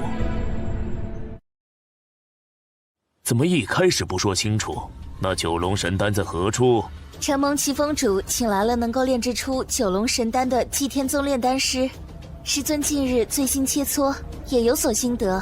只是师尊今日一早在炼丹房内尝试炼丹时，不知怎的出了些差池。待我破门时，发现师尊竟被反噬，陷入了昏迷。现下想来，许是因为恰好受到丹房之内的气息影响，加之心急师尊的伤势，我这才突然顿悟，小心炼制出了九龙神丹。只是九龙神丹如今已被师尊服下，四瑶虽在方才炼丹的过程中受益匪浅，但若再来一次，只怕成功的可能性并不大。炼丹师在炼制一些关键的丹药的时候，的确会被逼出一些田力。没错，炼制九龙神丹本就可遇而不可求，四瑶他已经做得很好了。是啊，是啊。若齐峰主还不信的话，丹炉内我的九幽天火还尚未熄灭。什么？齐峰主需不需要趁现在验一验？他这般有把握，莫非是真的？齐峰主，现下站在炼丹房门口的唯思瑶一人，若不是他炼的丹，难不成是你我？就是啊。哼。阁主，思瑶现在有事相求。是何事啊？说说看。先前都是师尊与无涯长老切磋丹道，可师尊刚服下九龙神丹，还需要调养几日。这段时日，不如让我代替师尊前去与无涯长老交流，或许对我、对无涯长老以及天元阁都有益处。阁主，那莫无涯是只老狐狸，陈峰主受伤，而思瑶她未免太过年轻，我还是再派些。哼，思瑶她既能斩杀千年藤树，实力可未必低于你五峰弟子，齐峰主又何须操心？没错，而且思瑶也能炼制九龙神丹了，也不算没有资格。这正是我要说的另一件事。虽然齐峰主的担心并非没有道理，不过自现在起，丹神峰之事也不需要再麻烦五峰了。这是何意？因为正好有一个最为合适的人选，他的实力说不准各位都有所耳闻。哼，何人如此了得？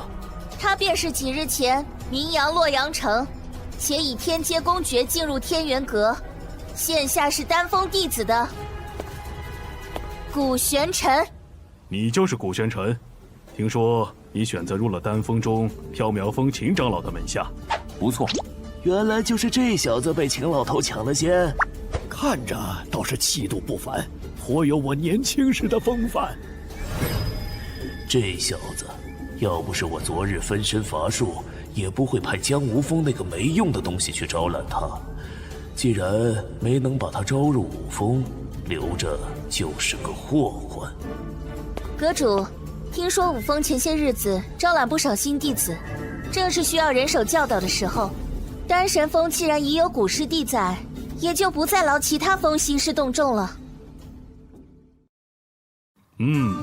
说的也是。齐峰主，你可还有异议？阁主，这古玄尘可是不可多得的武道天才，如此我也没有什么不放心的了。好，思瑶，你炼制出九龙神丹，无论是本身对丹道的领悟使然，还是只是偶然，都是天元阁之喜。这几日你便与祭天宗那炼丹师多多交流吧。是。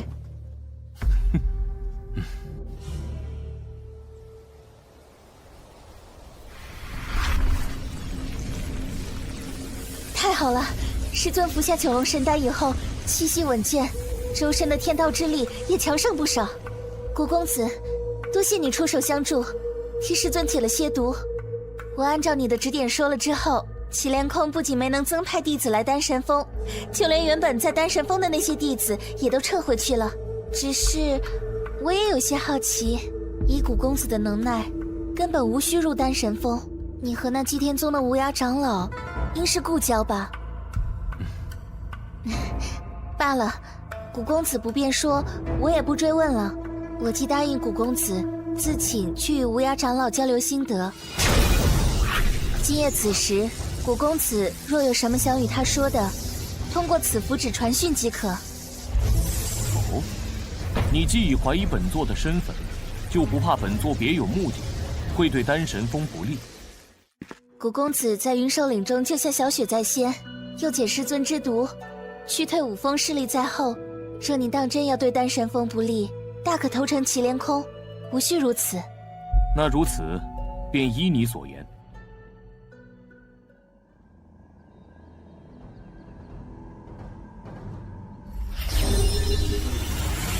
古公子，真的是你！方才一位叫思瑶的女弟子过来，带来了你的消息，竟是真的。如今本座已入天元阁。难怪，其实今日发现丹神峰方向出现龙族投影后，我就隐隐有了怀疑。不过，我记得现下应该已经过了天元阁招揽新弟子的时候。古公子，你是怎么进来的？入天元阁并不难，你在天元阁可有遇到什么麻烦？虽行动有些不便，但这丹神峰的陈长老和思瑶姑娘倒是对我以礼相待。对了，祭天宗的大家还有如雪，可都安好？一切安好，不过本座还需寻样东西，待你离开此处，尚需些时日。这又何妨？莫某何德何能，劳烦古公子以身犯险前来营救。只是不知古公子在此要寻何物，我能否帮得上忙？你可知这天元阁内有一物可重塑散魂肉身？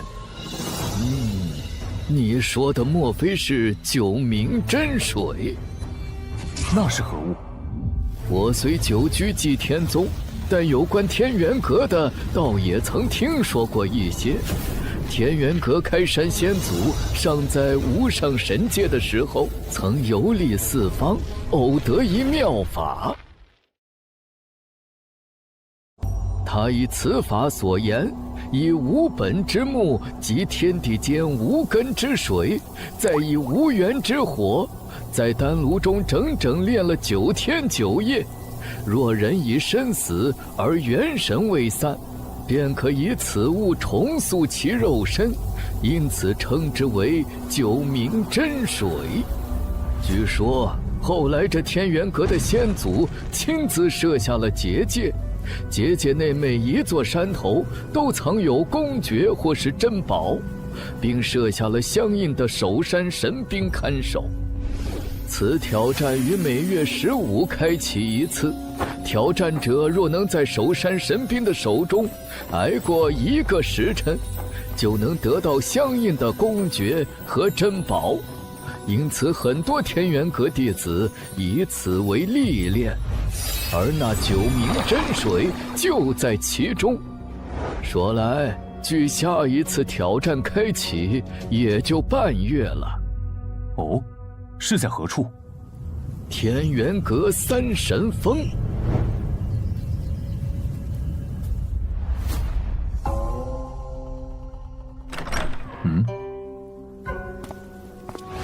古公子今日是要去三神峰，思瑶师姐心下走不开，特嘱咐我来引路。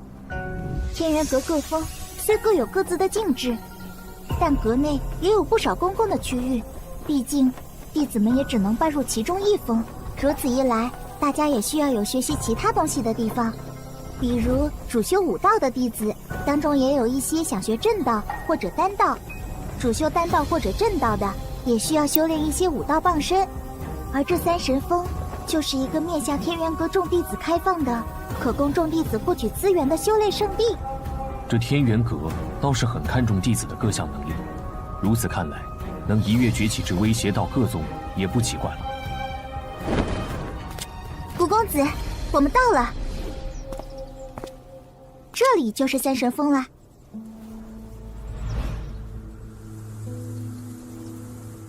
这是显示三神峰弟子试炼情况的石牌，现在正有30名弟子在挑战守山神兵。刚开始挑战，令牌虚影最亮，反之则意味挑战即将结束。咦，看来已经有人快结束了。对了，在挑战守山神兵前，需要先入前面的三神堂，要先将自己的资源依照价值兑换成标注相应贡献值的令牌，才有挑战的资格。贡献值？入山挑战有风险，虽设有保护阵法，但也不过是暂时保命，无法避免伤残。毕竟，弟子重伤难愈，事后丧命的情况也是有的。总之，筛选拥有一定资源的弟子，也是在筛选有相应能力的弟子，以免有弟子白白送命。就拿公爵来说，比如皇阶公爵分上、中、下3品，要想挑战以皇阶公爵为奖赏的山峰，需要的贡献值从100到1000不等。能够达到这个贡献值的，基本是河神境后期的弟子。而旋级上、中、下3品，需要的贡献值则从2000到5000不等。能有资格挑战的，起码也是养神境中期的弟子。古公子，你刚来天元阁，又贡献出了天劫公爵，想来手头并不宽裕，不知我能不能帮上一点忙？不必了，多谢带路。哎，我要兑换贡献值！喂，别挤，别挤啊！什么？有没有搞错？4星的银甲铁衣才值80贡献值。下一个，到我了，到我了！哎，看什么看？走开！今天大丰收，还不快麻利点，先给我兑换贡献值！看，是黄石，怎么是他呀？走走走，一边待着去！我走，我走。什么？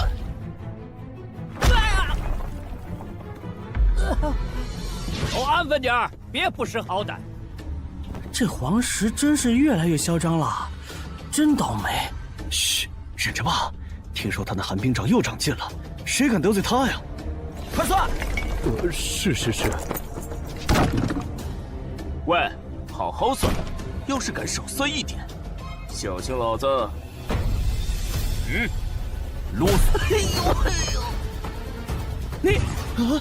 你是什么人？真是不知天高地厚！我看你是活腻了吧？寒冰掌！快运功抵御，是寒冰掌！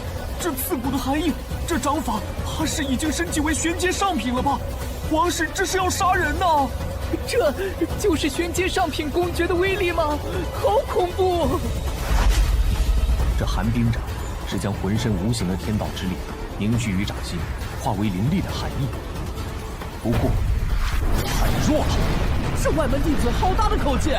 周遭已被皇石所冰封，他无法避其锋芒，垂死挣扎罢了。只是为何以剑锋相抗衡？是啊，谁不知道利用相克之道，以火还击才是正道啊！什么？寒冰掌竟被他的剑锋以绝对的力量破了！不可能！为了升级寒冰掌，可整整花了5000多贡献币呀！要杀了！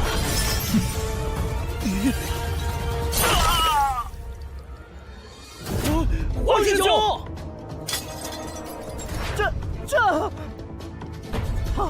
他竟然杀了黄石！黄石的寒冰掌应是玄阶上品公爵，这小子修炼的莫非是地阶以上的公爵？等等，这人我想起来了，我在丹神峰见过他，他是古玄尘。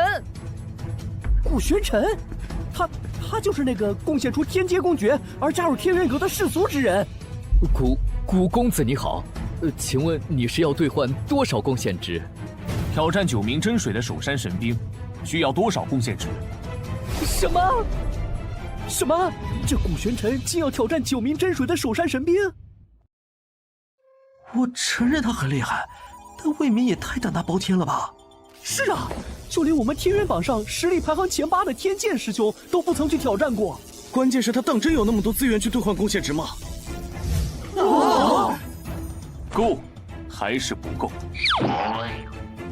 够，马上为您兑换。快看，9名真水的守山神令居然亮了！莫非是有人要去挑战9名真水的守山神兵？哎，真的是谁啊？这么不怕死啊？我知道，我刚刚从三圣堂出来，他叫古玄尘，是最近贡献了天阶公爵才加入宗门的。这就是9名真水的挑战地，倒是和我想的不一样嘛！怎的这般平静，竟也不见什么守山神兵的影子，没意思。我不是怕了你不成？哼，平静，怕是未必吧？快快速速现身受死！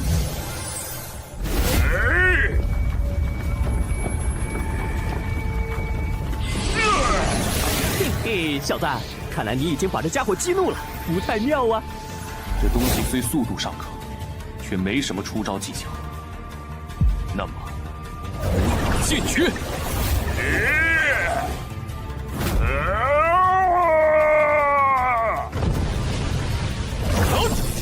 本座就不奉陪了。唉，没劲儿，没劲儿，这守山神兵不过如此。不对，没死，倒是个难缠的家伙。不过，原来如此，这家伙不会是在学你吧？看这模样和气势，倒有几分相像。很好，本座竟不知，现如今什么东西都可以这样放肆，与本座相较，你也配？呀！啊！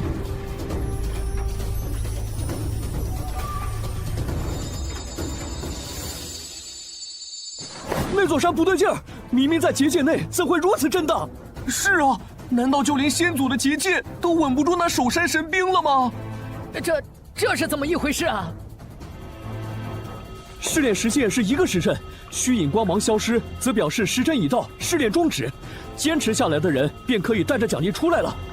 可试炼已经开始有一阵子了，为何唯独这块令牌虚影的光芒没有减弱分毫？那现在的情况，莫非意味着没有实现，生死不论？1个时辰快到了，神令虚影依旧没有变化，顾玄尘怕是凶多吉少了。确实，哼，谁让他那么狂？以为杀了个黄石就无敌了吗？你们在说什么？天剑师兄，天剑师兄，听说有人在挑战9名真水的守山神兵。天剑师兄是古玄尘，只是他已经进去快1个时辰了，神令虚影始终异常，怕是已经……哦，原来是那个传说中的武道天才。若真是如此，倒是可惜呀。活该！那古玄尘不但坏了师尊的好事，听说连思瑶师妹都颇为中意他。哼，古玄尘算什么天才？师兄，你才是当之无愧的天才！要不是你低调，早该是我们天元榜前3了。没错，就是。大家过奖了。哎，思瑶师姐来了。思瑶师妹也来看热闹。方师兄，我的一个朋友今日来挑战守山神兵，我来看看。思瑶师妹担心的可是古师弟，情况似乎不太妙，你可要做好心理准备啊。先前我参加试炼的时候，他倒是百般推脱着不来。我已经听说了，不过现在情况虽然有些异常，但也不能证明古师弟一定遭遇了不测。思瑶师姐居然这么信任那个古玄尘，看来传言是真的，他当真喜欢古玄尘。好啊，我倒是对这个古玄尘有些兴趣了。若是他能活着出来，那么伤好之后，我也要和他好好切磋一番。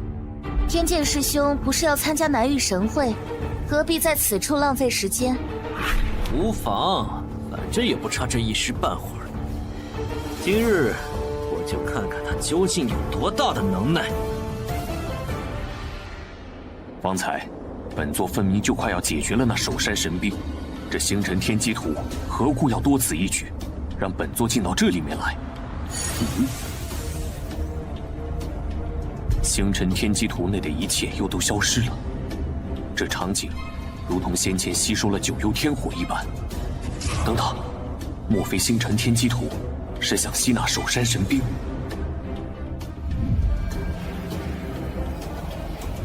哦，果真如此。守山神兵是由阵法师打造而成的，在其身上刻画阵法，提供力量，同时又以无上神界独有的附灵手段，给予了简单智慧的神器。但神器无论再怎么像人，都终归不是人，如同九幽天火。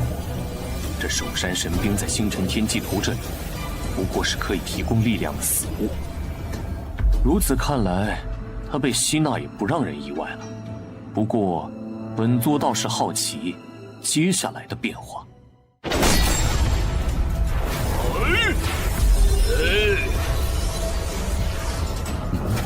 竟突然显现出了天道符文，这些符文随时都在变化成各种不同的组合，就像是演化成某种玄妙天道奥义。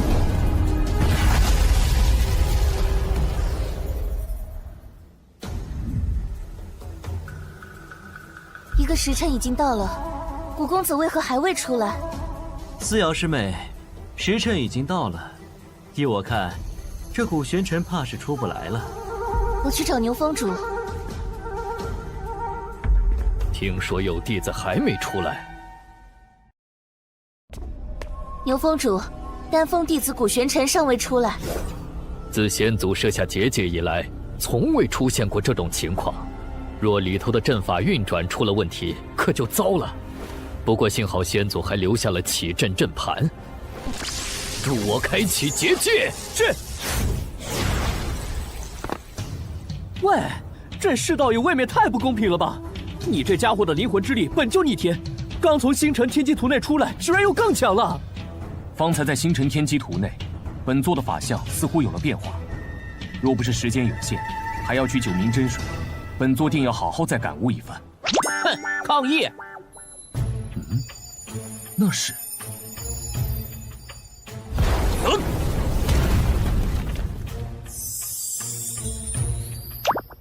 这般无尽的天道之力的气息，看来这就是九明真水了。原来守山神兵消失后，九明真水便会主动出现，如此倒是少了本座一桩麻烦。有人。古玄尘，原来你在这里啊！你许久未出，幸好没事。咦，守山神兵呢？我们绕了这么一圈，照理说早该出来了。我看根本就是守山神兵没有出现，让他白白捡了个便宜吧。天剑师兄，你说话是不是太难听了？哎，思瑶师妹，不是我说话难听，难不成是古玄尘他一人就打败了先祖设下的守山神兵？就算他有这能耐，那此处也该有神兵的残骸吧？这古玄尘就是个简陋的废物，说不准他根本就是领悟不了天阶公诀，才会献给天渊阁。至于洛阳城的那对兄弟还有黄石，想必也是因为无能才打不过他。哎，对了，既然古玄尘不过是只纸老虎，我现在就当着思瑶师妹的面杀杀他的威风，也好让他明白谁才是真正的男人。师兄，牛峰主，按照三神峰的规矩，要通过守山神兵1个时辰的试炼，才能获取资源，这可是先祖定下的，是与否？这自然是。古玄尘，你要拿走九明真水也可以，那就让我来代替守山神兵重新考核你。若你能通过我的考核，也算通过。天剑师兄，这本与你们五峰无关，你管的似乎是有些宽了吧？无妨。哎，你……本座想要的东西，你有9条命都拦不住。但方才本座正好也还没有尽兴，那就陪你玩一玩。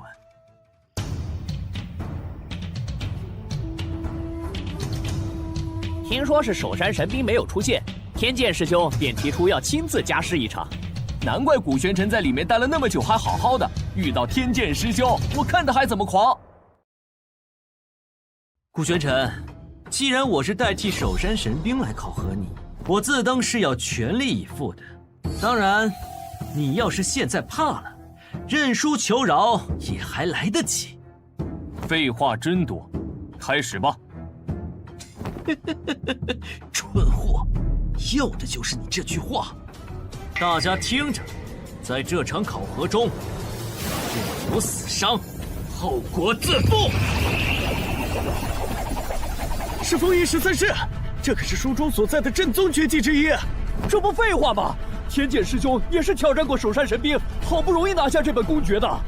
没错，听说齐峰主为此还奖赏给他8星追风剑。闭嘴，好好看，目睹风云13式的机会可不多。这方天剑果真是个天才呀！这风云13式，没想到方天剑竟已经这般纯熟了。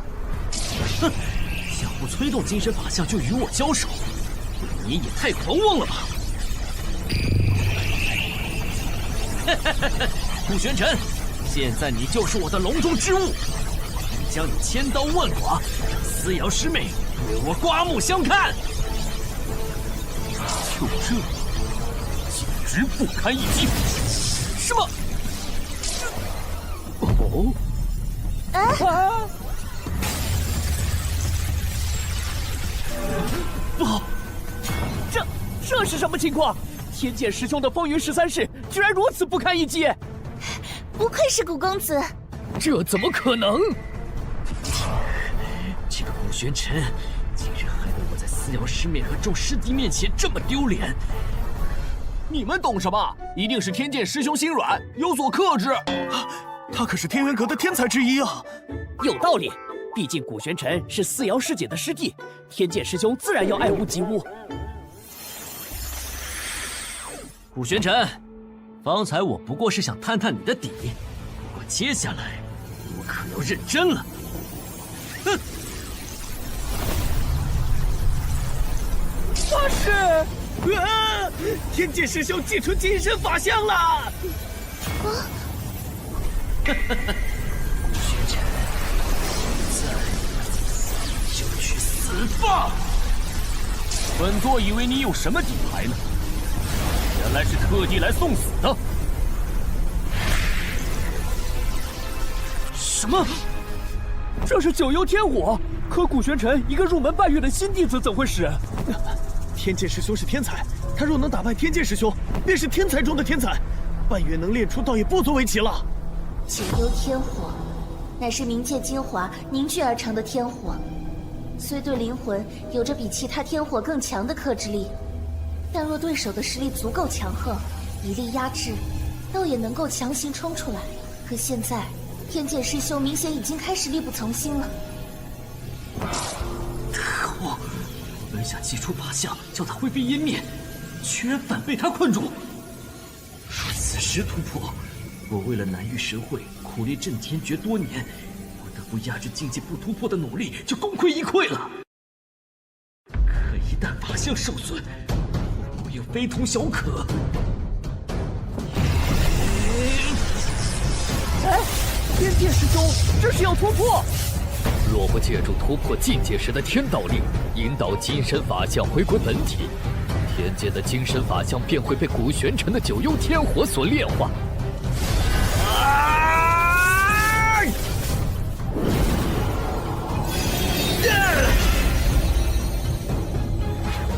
古玄尘，你竟敢害我破功，伤我法相！今日必将你抽尽八皮，挫骨扬灰！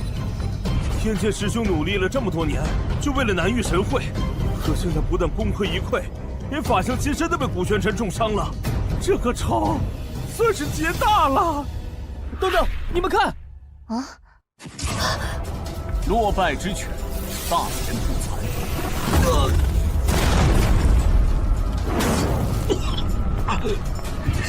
什么东西这么快？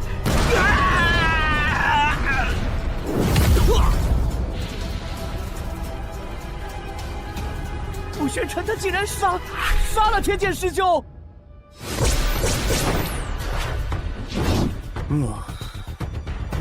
是你杀了天剑，是本座又如何？哼，好一个古玄尘！你这小子简直是狂妄至极！武神峰弟子听令，且慢！滚开！把这古玄尘速速拿下！师尊，今日本座也乏了，还有多少人一起上，免得本座再多费功夫。好一个嚣张的小子，竟敢这般将武神峰不放在眼里，为天剑师兄报仇！这什么东西？啊！什么？是他。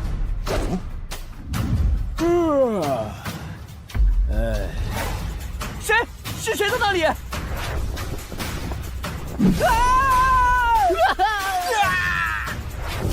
让不让人好好午睡了？老头儿，我正梦见得了一坛上好的佳酿呢。哼！哟呵，还搞偷袭！救命啊！老的带小的，这么多人欺负我个小老头儿，忒不地道！一身酒气，成何体统？还真的，老头子，我也许久没有松松筋骨了。蠢货，还不快滚开！少碍事！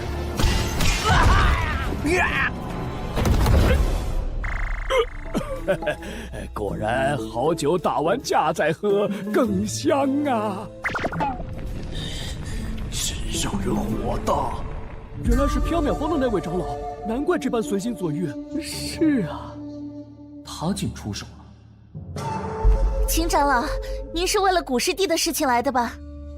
这秦长老果然还同从前一般特立独行，不过没想到他竟颇为关心弟子，倒是一位好师傅。古什么古？好小子，原来你在这里呀！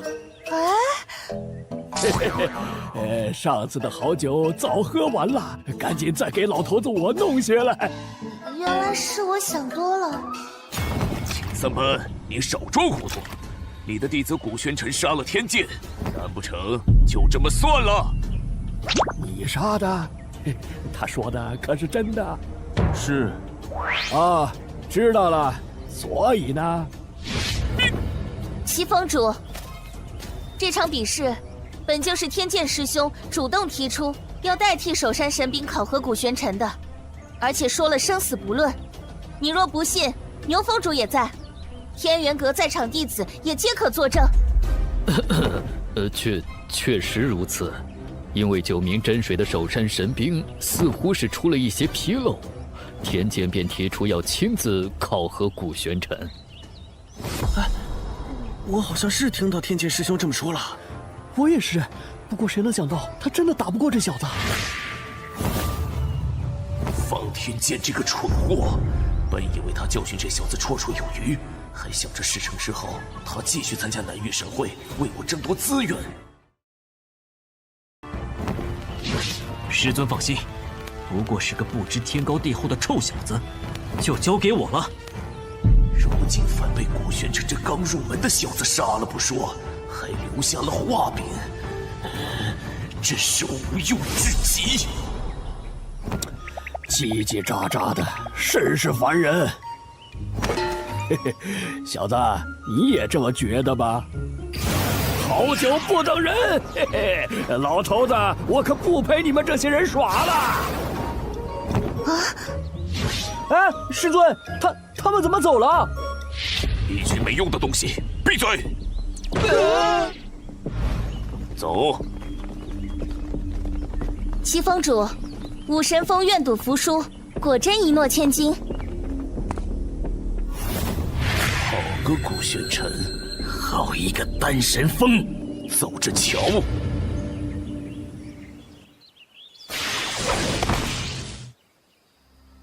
你为何要帮本座？你这小子脸皮倒是厚，老头子我不过是闲吵，这才顺便活动活动筋骨。方才那一掌，你受伤了，此处无他人，不必再忍。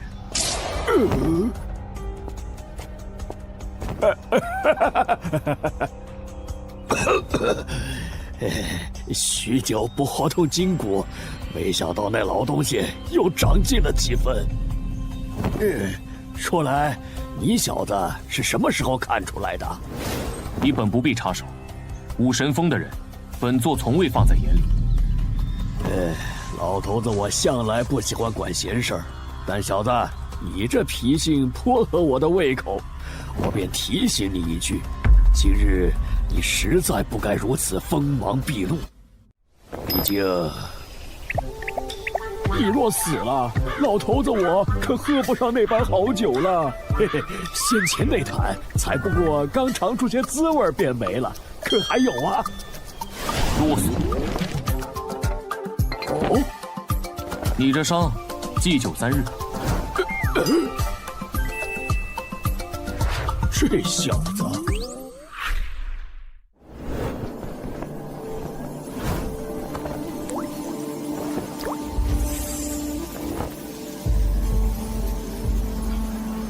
大家，别来无恙啊！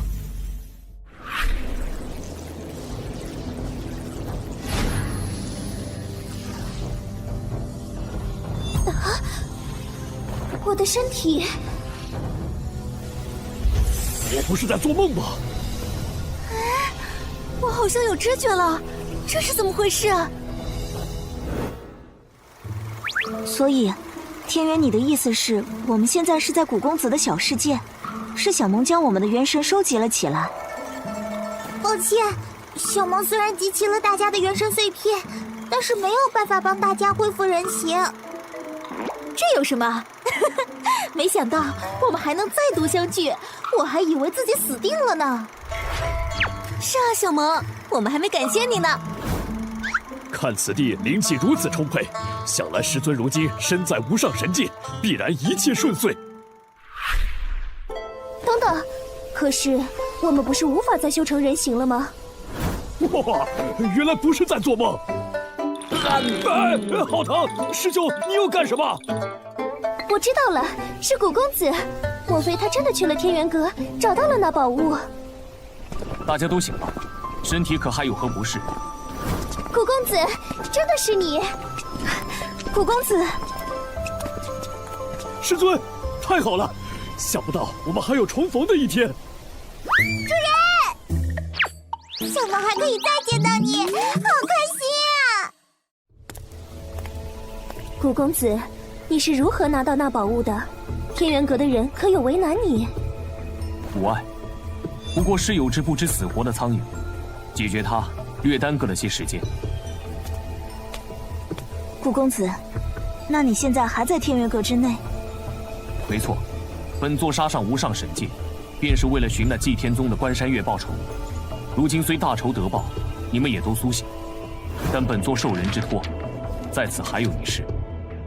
待此事解决后，本座亦不欲回圣域，大家可自行打算。师尊，你可是还想继续在无上神界寻找其他师兄师姐的下落？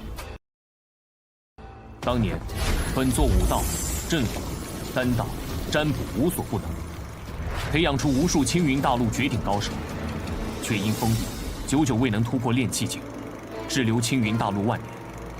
直至你与千邪、龙影、紫薇相助，本座终于引破虚劫雷，轰开丹田通路，突破了那万年不变的炼气境。如今本座修为日益精进，又岂可忘了四散在各地的弟子？上天入地，本座势必要找回大家。也是，在这小世界内沉睡许久，倒是颇为怀念和大家一起纵横着天地间的日子了。师尊，寻找诸位师兄师姐，又怎能少得了我逍遥？这是本座门派内之事，若继续与本座同行，关山月之类的小人只会更多。你们可要再自行打算。我岂是贪生怕死之人？更何况在何处又不是历练？罢了，闲着也是闲着，本姑娘便也闯一闯这无上神界。既来之则安之，古公子也算我一份。还有小萌，小萌也要留下来。你们好，既如此，本座明白了。你们尚且先在小世界内韬光养晦些时日，待其恢复，再同本座一道前行。是。你说的可当真？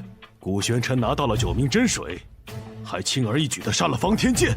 千真万确，方天剑不服古玄尘，取得9名真水，以考验为名，与其立下生死状决斗，却死在了古玄尘手中。齐峰主想对古玄尘动手，被秦三班长老拦下了。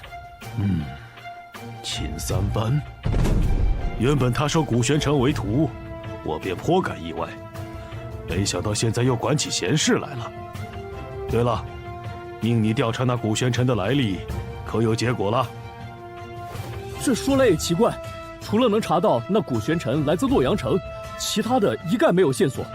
这小子就像是凭空出现的一般。哦，一个性格孤僻、来历不明、身怀天劫公爵、武道修为又神秘莫测的小子，当初若不是为了天劫公爵，也不会让这古玄尘加入天元阁。这小子年纪轻轻，却过于锋芒毕露，性子又如此狂傲，终究是不好把握。还有这齐峰主多年来压制各峰，也颇为嚣张。阁主，您就任由他这么下去吗？急什么？先前要你办的事情准备的如何了？弟子早已传信松州各宗掌门，7日后齐聚天元阁。好，若计划成功，天元阁不仅会是松州在南域神会中最大的赢家，而且还将成为松州唯一的宗门。说来，南域神会在即，也不知道古玄尘那来历不明的小子会不会横生枝节。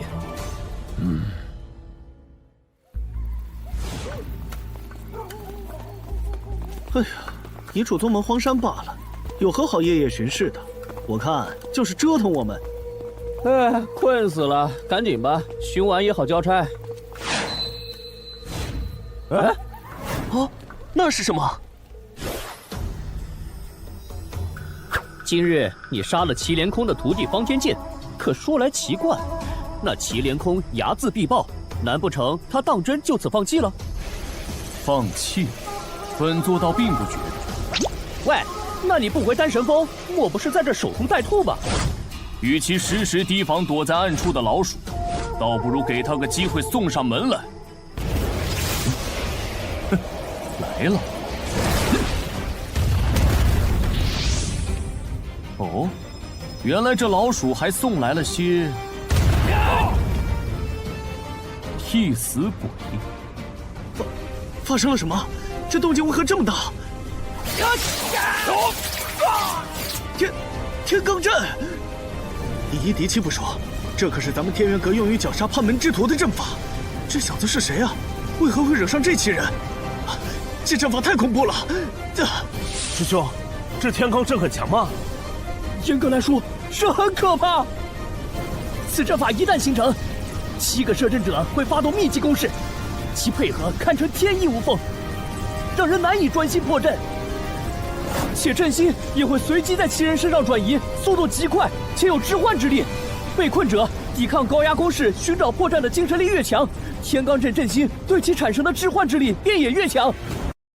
而待其摄阵其人，在天罡阵的加持下，将所有力量凝聚至致命一击。古玄尘，纵你天赋再强，面对我们7人的围攻，也是死无葬身之地。聒噪！是古玄尘，那个以天劫公爵破格进入天元阁的世俗中人，还大胜了武道天才方天剑的古玄尘。那又如何？天罡阵的最佳破局之法，便是在其未形成之际破局。事到如今，他的力量绝对不可能。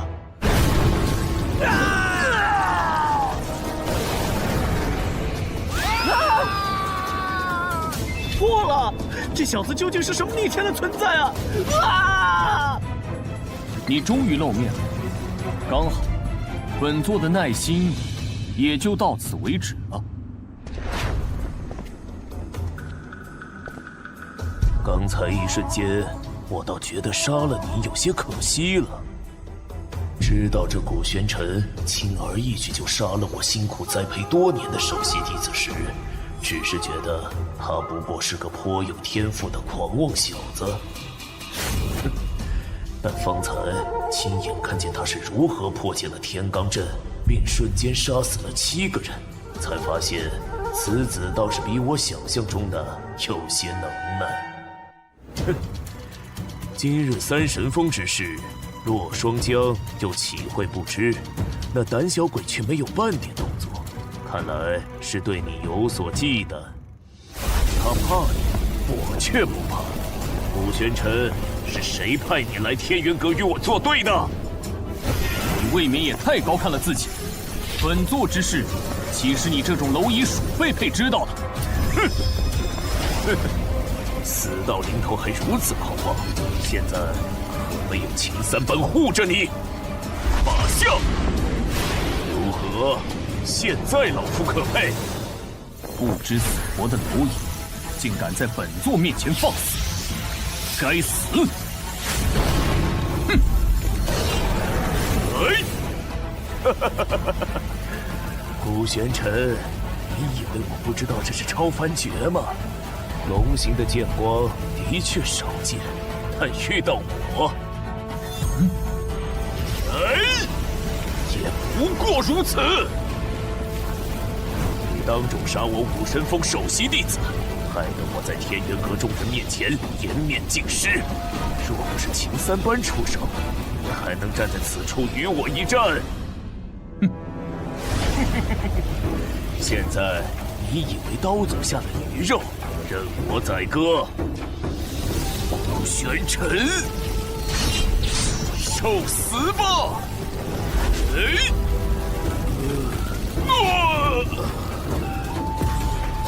什么？为什么我的法相突然不受控制？就好像有股极盛的力量在他体内横冲直撞，汹涌欲出。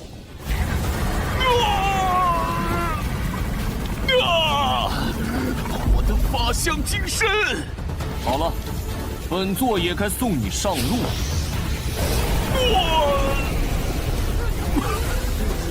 这不可能！我怎么会输？怎么会输给一个来历不明的毛头小子？不！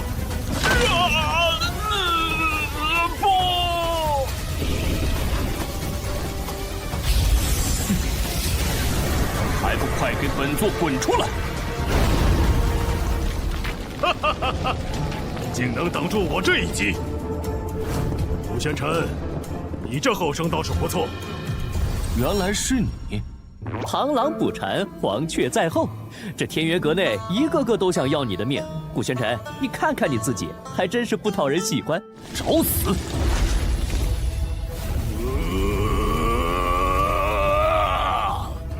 即便是在星辰天机图内，都可以感受到这洛双江此刻浑身溢散而出的压迫气息。可先前为何不曾觉得？等等，这是六臂力神法相，这是变异法相。金身法相通常凝聚出来的都是与本体相近的法相，但对于一些对天道有着独到领悟的人，又或者说他们在凝聚金身法相的时候得到什么重大机缘，那么就会有一定几率凝聚出带有某些特殊能力的金身法相。这种变异法相不仅可以令人拥有着非凡的实力，更重要的是，本体与法相的融合，往往会出现令人难以想象的实力蜕变。哼！区区龙形剑光，顾玄尘，你以为我是祁连空那个废物吗？冥顽不灵！既然你一心求死，我便即刻成全了你！哈哈哈哈哈！不好！你这龙形剑光一旦被六臂力神法相击中，就瞬间被消解了。麻烦！哼！顾玄尘，现在也该从天元阁消失了。小子，小心啊！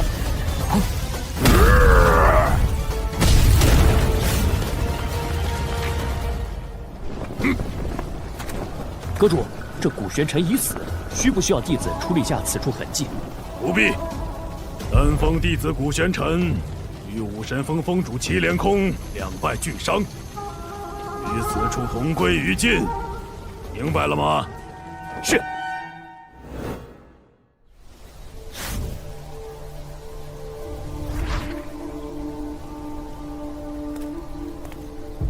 麻烦通传阁主，丹神风思瑶奉命来见。莫无涯那边，炼制九龙神丹一事可有进展？回阁主，尚未有进展。都这么久了，他还是没有炼制出九龙神丹，该不会是故意的吧？无涯长老应不会如此。况且炼制九龙神丹的确可遇不可求。听说阁主邀请松州各宗长老几日后齐聚天元阁，那无涯长老是不是也该回祭天宗了？是啊，这么一说，趁此机会，莫无涯也该回自己的宗门了。是，来日方长，相信日后咱们天元阁总有机遇再炼制出九龙神丹的。不过，到时候这祭天宗，怕是早已在无上神界不复存在了。其实今日思瑶原本也有一事想要求见宗主。哦，这倒是巧了。看你这担忧的模样，思瑶，是何事啊？阁主，你可还记得古玄尘？哦，是不久前加入缥缈峰的那个弟子吧？昨日在三神峰，天剑师兄自愿立下生死状，以考核之名挑战古师弟，却败于古师弟之手。齐峰主盛怒，欲杀古师弟。当时虽被秦长老阻拦，但今日古师弟却不见踪影。思瑶，你这是何意？阁主，天剑师兄好战，古师弟本无意与其纠缠，可既生死已定，就该愿赌服输。齐峰主昨日在众人面前都这般要置古师弟于死地了，思瑶不得不怀疑古师弟失踪，怕是与齐峰主有关。你说的确有几分道理。再说了，这古玄尘虽只是个新弟子，但天赋过人，我也很是欣赏。此事我会好好处理。谢阁主。阁主，何事？有巡山弟子来报，昨夜瞧见古玄尘和武神峰的人动手了。什么？当真？千真万确，弟子不敢妄言。且弟子方才又去了趟武神峰，才得知齐峰主自昨夜离峰，也至今未归。祁连空也不见了，他究竟在搞什么鬼？阁主，好了，思瑶，我知道你的意思。祁连空身为武神峰峰主，若当真徇私泄愤，我必不会坐视不理。随我走一趟。是。古师弟，怎么了？阁主，你们要做好心理准备。祁连空死了，死中竟还这般可怖。这是怎么一回事？阁主，齐峰主死后，尸首应该被泄愤凌虐过，手段极其残忍。怎么会这样？而且，那几名武神峰弟子也皆已丧命。古玄尘呢？可有下落？此处暂时没有发现他人，不过弟子方才又命人仔细问了一遍那巡山的3人，他们并未瞧见齐峰主对古玄尘出手，不知是不是这7人擅自出手，齐峰主赶来阻拦才……不可能！若是没有授意，武神峰的人怎么敢？思瑶，我知道古玄尘是你们丹峰的人，但齐峰主身为一峰之主，如今死得这般凄惨，而这古玄尘却偏偏下落不明，谁是谁非，你我虽未亲眼所见，但若不是心虚有愧，他有几会不敢露面？可是，况且南域神会在即，事关各宗门的核心利益，你又如何确定不是有人盯上了我们，指使古玄尘杀我阁中翘楚，扰乱天元阁？指使？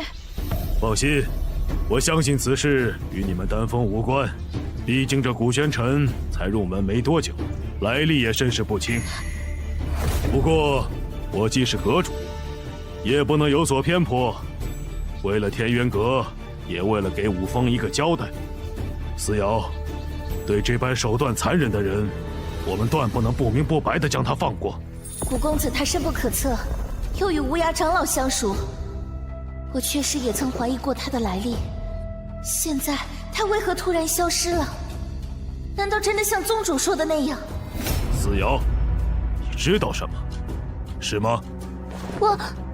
可若不是古公子，小雪怕是出不了云兽里，师尊的毒也不知何时才能解。丹神峰更是不知要受制于那祁连空多久，我又岂能怀疑古公子？阁主，似瑶不知。哦。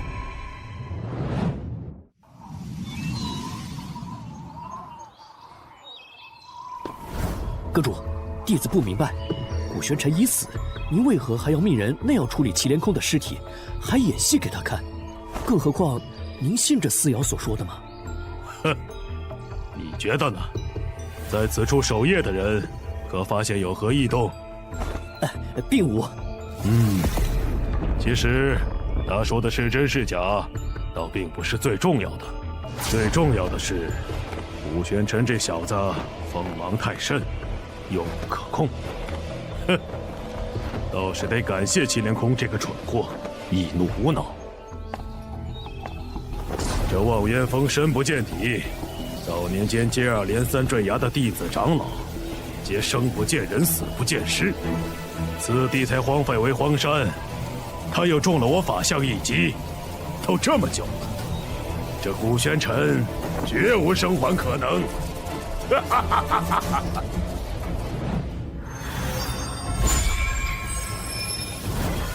本座这是参悟了多久？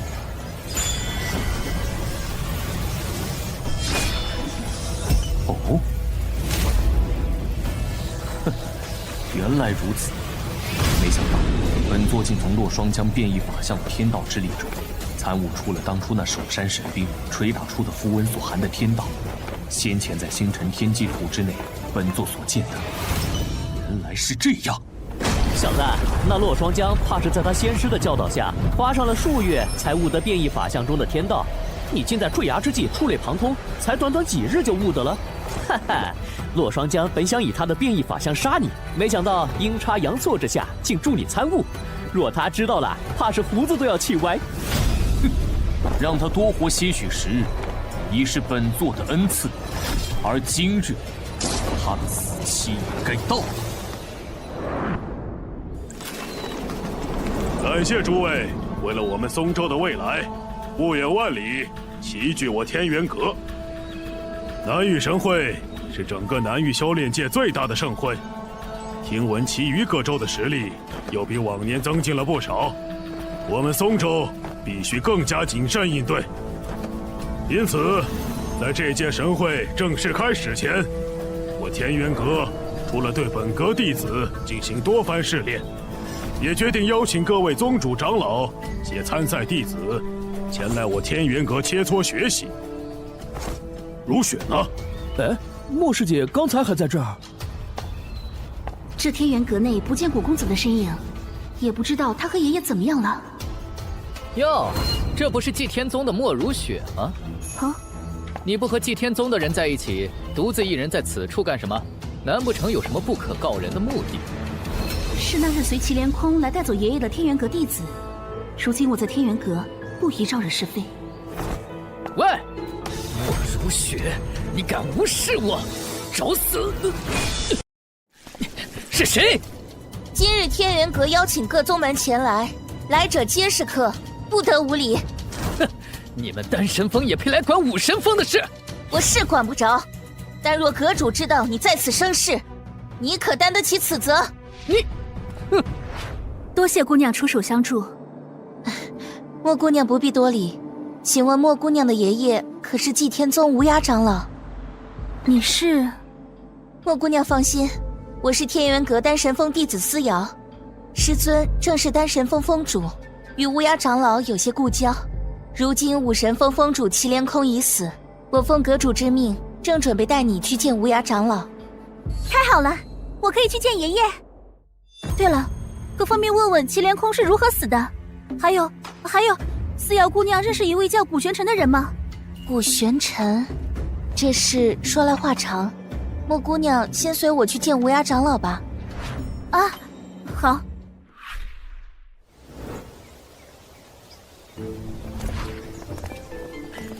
我奉阁主之命，带人来见无涯长老。开门。是。爷爷呢？不在，这是怎么一回事？哼，不好！喂，你们在干什么？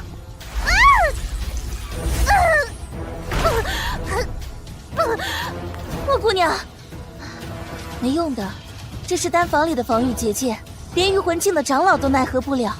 而受困之人，若是不能一击破开，使出的天道之力越强，被反噬的也会越狠。什么？思瑶师姐，你知道就好。放心，在这里头安全得很。明日一早，你们便能出来了。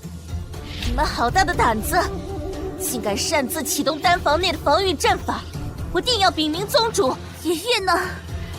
你们把我爷爷怎么样了？哈哈哈哈！禀明宗主啊，就是宗主下令将你们困在此处。而过了今日，莫无涯，哦不是整个松州，便都是我们天元阁的天下了。什么？什么人擅闯？当本作者，杀无赦。古玄尘，古公子。古公子，你为何会出现在这里？祁连空死了，宗主他说是你所为的。祁连空自寻死路，死不足惜。至于洛双江偷袭本座，也该死。古贤琛，爷爷他不知道被天元阁的人带去哪里了，我怕他。是无涯长老让本座来此处。爷爷。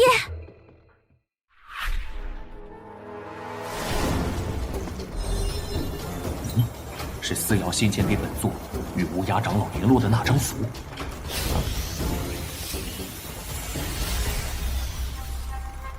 哦，看来无涯长老早就预料到阁主会设此局，才会不顾自身安危，以血书符通知古公子。爷爷，想逃？不要杀我！公子饶命啊！无涯长老在何处？弟子在附近寻过了，并没有莫师姐的踪迹。唉，这孩子，怎么？是不是出什么事了？是如雪不见了。什么时候的事情？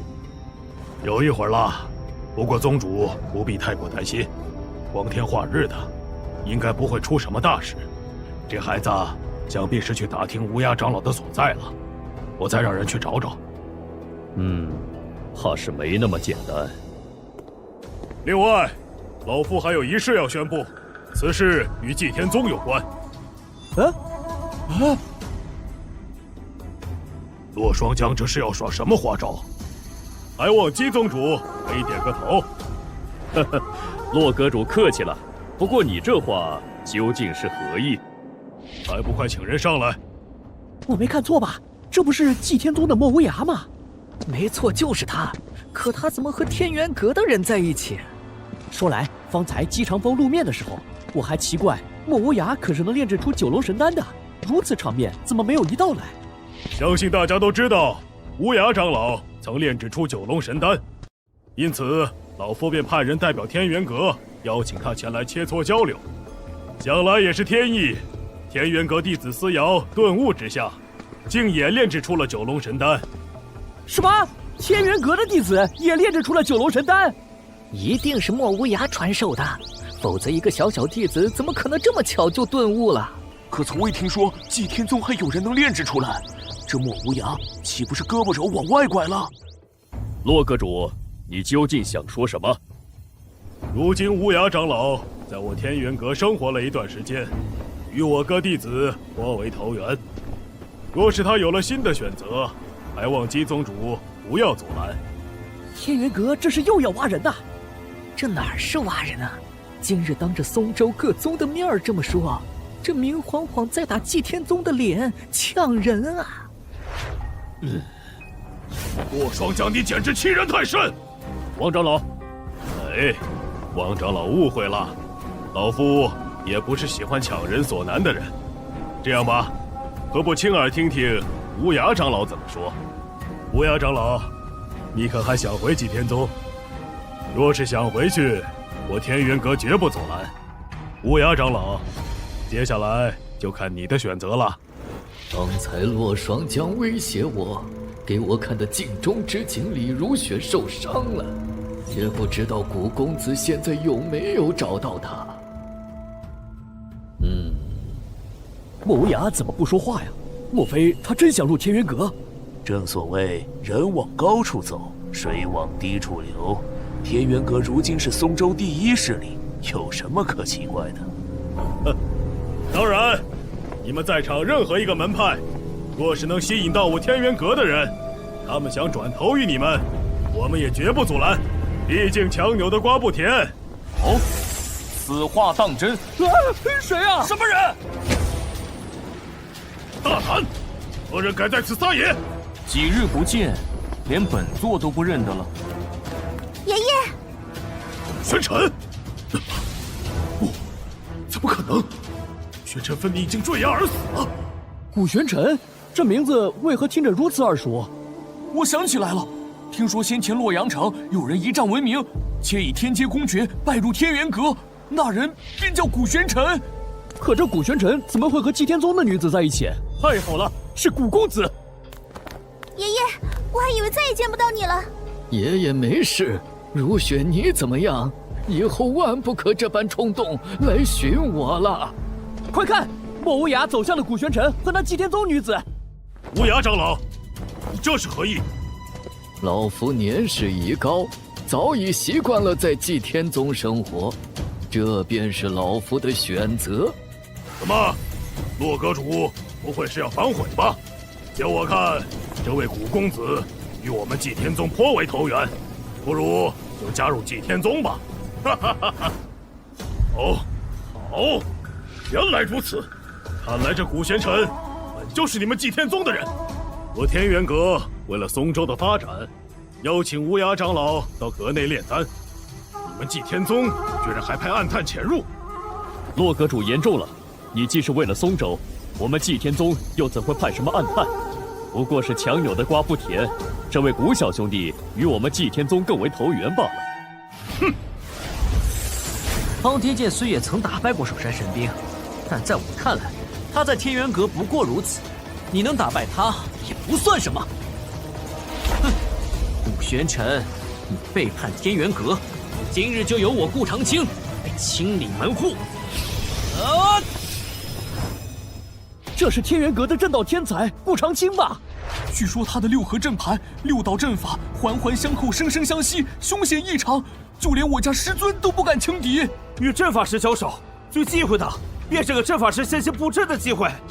毕竟一旦被困，面对着阵法师环环相扣的阵法，再想要脱困，那就难上加难。更何况还是面对顾长青这种天才。哼，没错，这古玄尘看来是要为他方才的狂妄付出代价了。哈哈哈，连我的阵法道书都破不开，还没告诉你，我还专门布置了一层空间阵法。简单的说，就是即使你现在粉身碎骨，也插翅难逃。就凭你，哼！今日你还不够格当本座的对手。顾师兄，你怎么样？什么？顾长青的六合阵竟被古玄尘破了？我连他出了什么招都没看清。古玄尘出招了，我怎么感觉他方才分明就没有动了？能把顾长青伤成这样，这古玄尘有两下子呀！哼，古公子方才也就使了一成力，岂会将这等小角色放在眼里？这古玄尘方才分明只使了一成，便将顾长青伤至如此，且他周身的天道之力似乎更甚几日前了，倒是有趣。爷爷，那陆双真的眼神好古怪，我们要不要提醒下古玄尘？走，如雪，我们先下去。我也许久没和宗主还有汪长老叙旧了。爷爷，可古玄尘他还……你能看出来，古公子自然也能看出来，他心中自有打算。我们若在这儿，反倒碍手碍脚。更何况，虽然不知道是什么原因，但方才那么近，我能感觉到古公子相较从前，功力又愈发深不可测了。咦？哈哈哈！弟子们终归是年轻气盛，让各位见笑了。如今南域神会在即，各宗门应为一体，何必又闹出什么嫌隙？是吧，姬宗主？这老东西又想玩什么花样？说起来，小谷啊，你这后生颇有天赋，当初何必隐藏身份来我天渊阁呢？看来我们之间一定有什么误会。哦，误会？前脚还想杀人灭口，现在倒笑眯眯说是误会。这洛双江才是两副面孔的老狐狸，怕是没少用祁连空借刀杀人呐。哈哈哈，正所谓不打不相识。好了，把老夫准备的东西抬上来。那是什么？不知道啊，看着很沉。打开。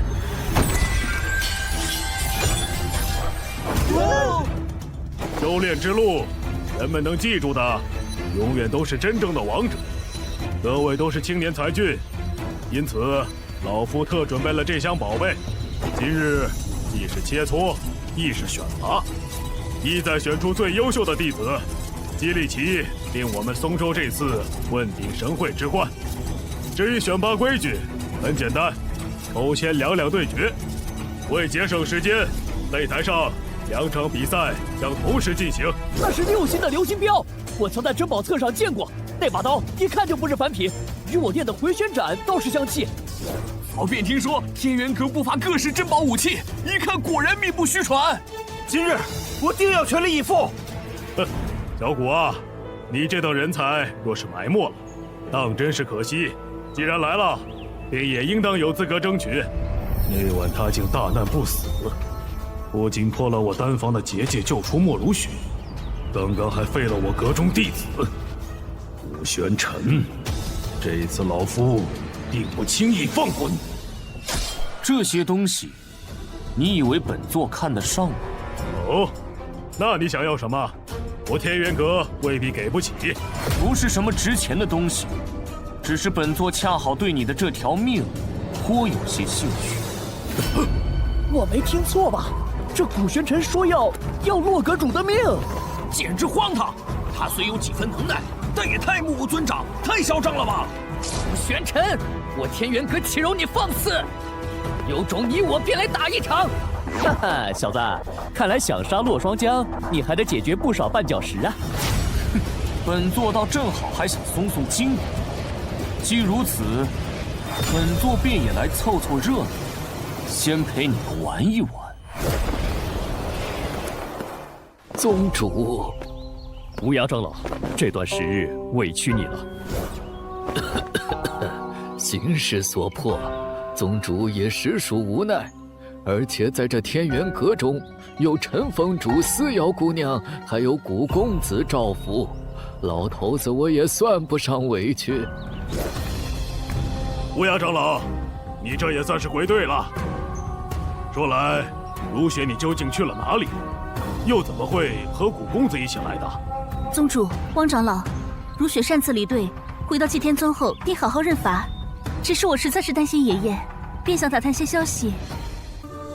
无涯长老，你这也算是归队了。说来，如雪你究竟去了哪里？又怎么会和古公子一起来的？宗主，汪长老，如雪擅自离队，回到祭天宗后定好好认罚。只是我实在是担心爷爷，便想打探些消息。当时我被天元阁弟子纠缠，幸好有思瑶姑娘替我解围，并说奉洛双江之命带我去见爷爷。不想我二人却双双中了洛双江的诡计，幸得古公子相救。思瑶姑娘也定是被洛双江诓骗。说来方才倒是未见思瑶姑娘和陈峰主。如雪，他二人现在在何处？一炷香前。古公子，莫姑娘，想不到阁主竟然连我也算计进来。当初我还差点怀疑古公子。其实从前日师尊前去见阁主起，便未曾回丹神峰。如今师妹小雪又还在闭门思过，我实在是担心。后来思瑶姑娘便自行离开了，说要去找师妹和陈风主。但愿他二人无事。本场对决：祭天宗对忘忧谷，天元阁对无双殿。吴公子这是真要参赛了，那洛双江定是心怀不轨。乌鸦长老，你如何看古公子此举？古公子一向是明知山有虎，偏向虎山行，倒也不让老头子我意外了。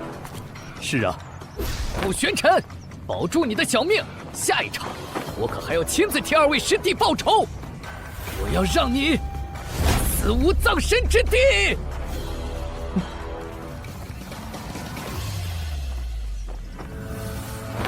能打败顾长清，你很强。在下忘忧谷韩三冲，还请古兄赐教。出招吧！或许我打不过你，但面对高手，总要切磋一番才能舒心。古兄，那我就不客气了。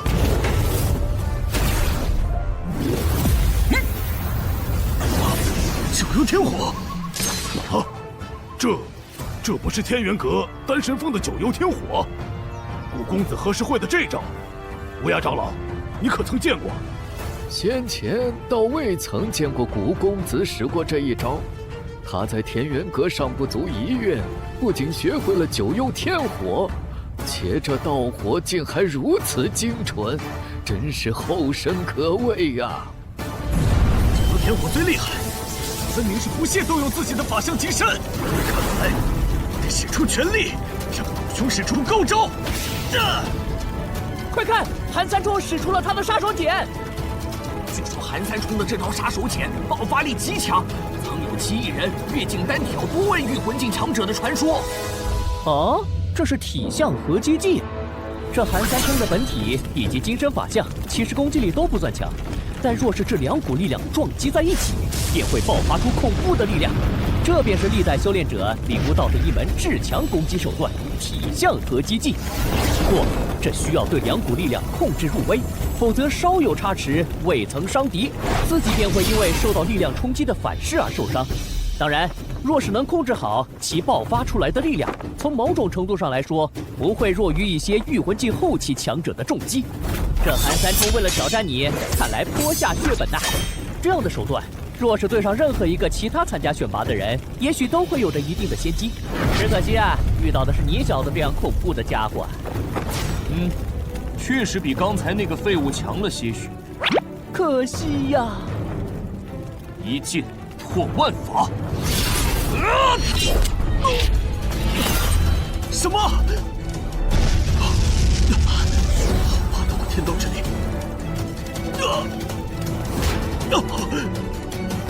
我韩三冲认输。多谢古兄手下留情。哪剑这么恐怖啊！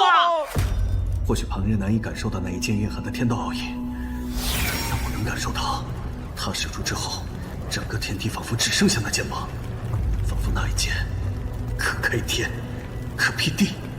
当时我的心里有一种错觉，我面对的不是一人一剑，而是一片天道，一片足以将我碾压成粉的天道。若不是古公子手下留情，方才我只怕瞬间就会粉身碎骨。你能看出来，倒是个聪明人。什么情况？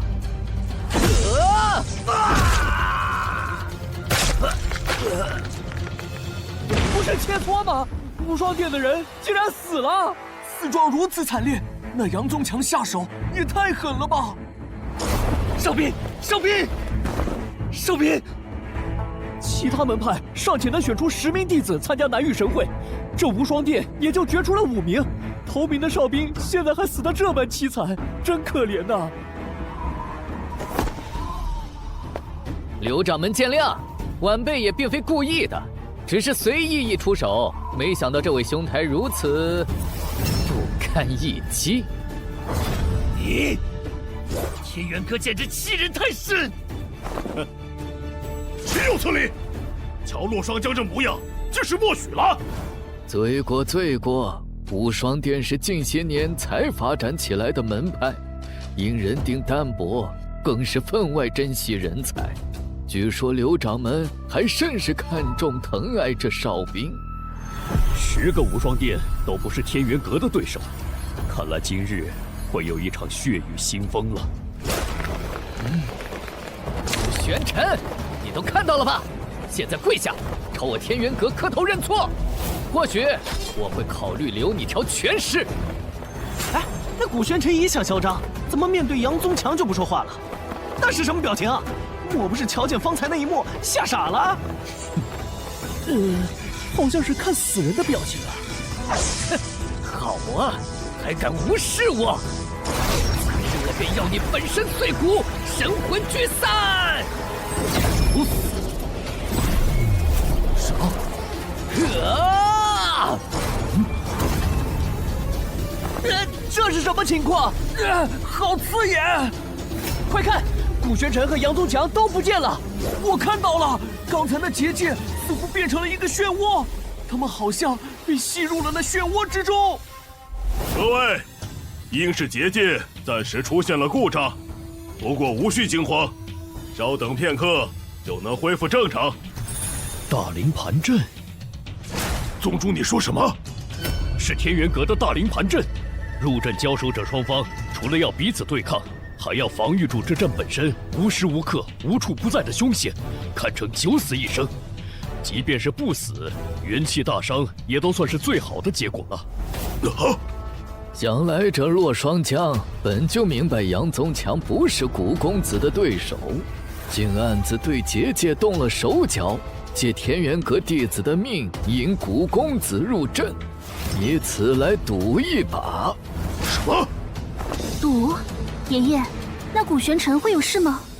古公子却非寻常武修，倒是这大灵盘阵，最初由天元阁的开山先祖所创，而待及天元阁初为人知，因此阵不符名门正派之风，历届阁主不再使用，以致很多人并不知晓。但今日来的有各宗各门派的长者，见多识广，并非无人识得。这洛双江竟然毫不避讳地展露，加之方才纵容弟子那般虐杀，他这是在威胁我们所有人。是啊，人心不足蛇吞象，只可惜水满则溢。那是，好像有什么要冲破出来了。什么？爷爷，你们看！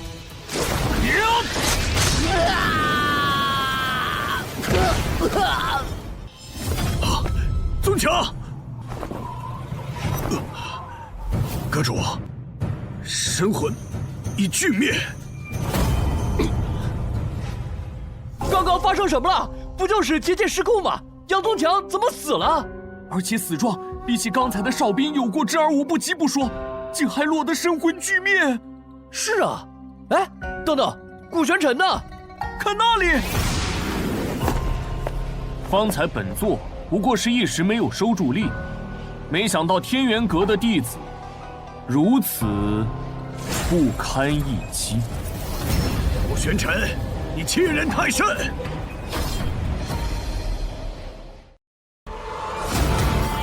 开局10个大帝都是我徒弟第4级，每周日更新。姬长风，你，哼！郑长老，年轻人之间的事情，我们这些做长辈的还是不要插手。哼，有这古玄尘撑腰，姬长风也敢叫嚣了。姬宗主说的也不无道理。方才无双会的哨兵不也是死在杨宗强的手上？哎，我看郑鼎方才那一拳远不及当初的祁连空，连我都能与其战个平手。你说宗主何故突然要上去替古公子挡着？宗主此举自有深意。那小子对少师兄痛下杀手，还极其嚣张，现在这下场也算是报应。天道好轮回啊！不过季长风如此为古玄尘出头，就不怕惹恼了天元阁？不，天元阁已经称霸松州许久，今日洛双江分明是想借所谓的切磋、选拔进一步试探，甚至直接击溃我们的底线。而现在，季长风其实是在向松州各宗门门派表明态度。可是季天宗沉默多年，何来如此破釜沉舟的底气？难道是因为眼前这个深不可测的年轻弟子吗？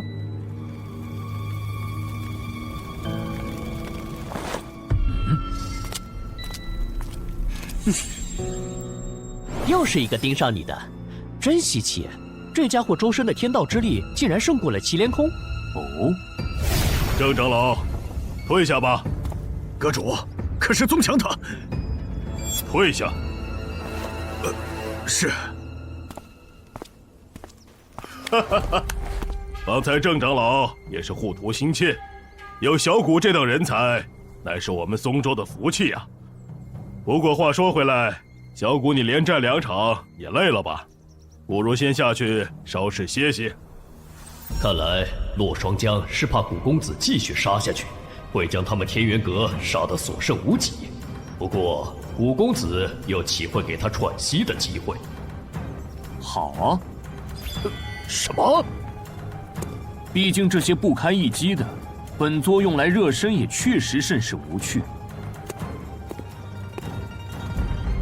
狂！这古玄尘真是狂啊！他分明就是全然不将天元阁放在眼里。不过我怎么看他打完杨宗强，倒觉得颇为顺眼了。实不相瞒，我也是。古玄尘，你竟让我在这么多人面前3番2次颜面尽失！哼，季长风，你也很好，不过别高兴得太早。今日再让你们整个祭天宗永无超生之日间，我且让你们嚣张个够！古公子，多谢你及时赶到，我和如雪如今才能全身而退。本座不过是举手之劳罢了。古公子的实力，我们有目共睹。不过老头子，我还是多嘴一句，如有需要，我和宗主还有祭天宗上下，定会鼎力相助。对，祭天宗也绝非怕事之辈。没错，本座确有一事，等到解决了天元阁的麻烦，自会告知。好，古公子尽管开口。爷爷，你们看台上。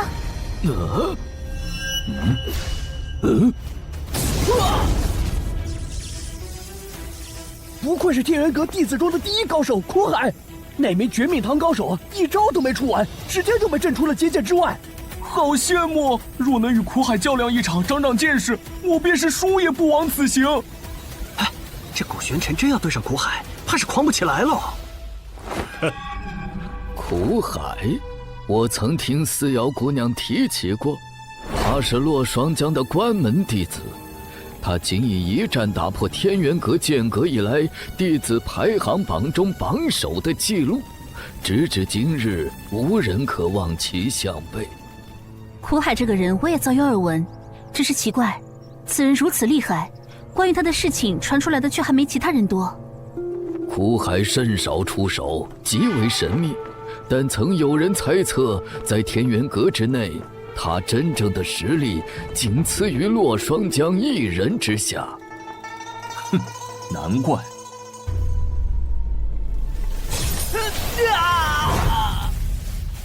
哼，已经是连续第3名祭天宗弟子对上这苦海了，天元阁分明就是在报复，再这么下去，罗峰他就承受不住了。不好，他这是要杀了罗峰！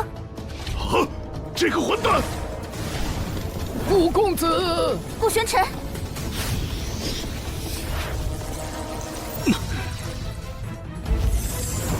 你就是天元阁的第一高手，稀松平常。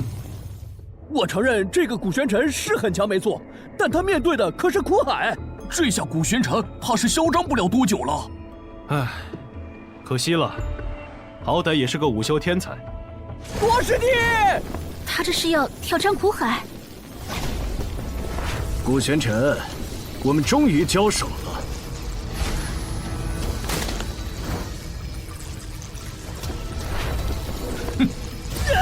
那是什么结界？为何会有这般的压迫感？不，那不是结界，准确的说，那是作用类似结界的阵法——九宫阵。九宫阵，对战中专门用于禁锢至少天魂境强者的阵法，天魂境以下的武修无法破阵，除非以其中一方的鲜血为祭，不死不休。这苦海是主动要和古公子进行一场生死之战啊！古玄尘，今日你必死无疑！哦，好大的口气！哼！禁阵旗！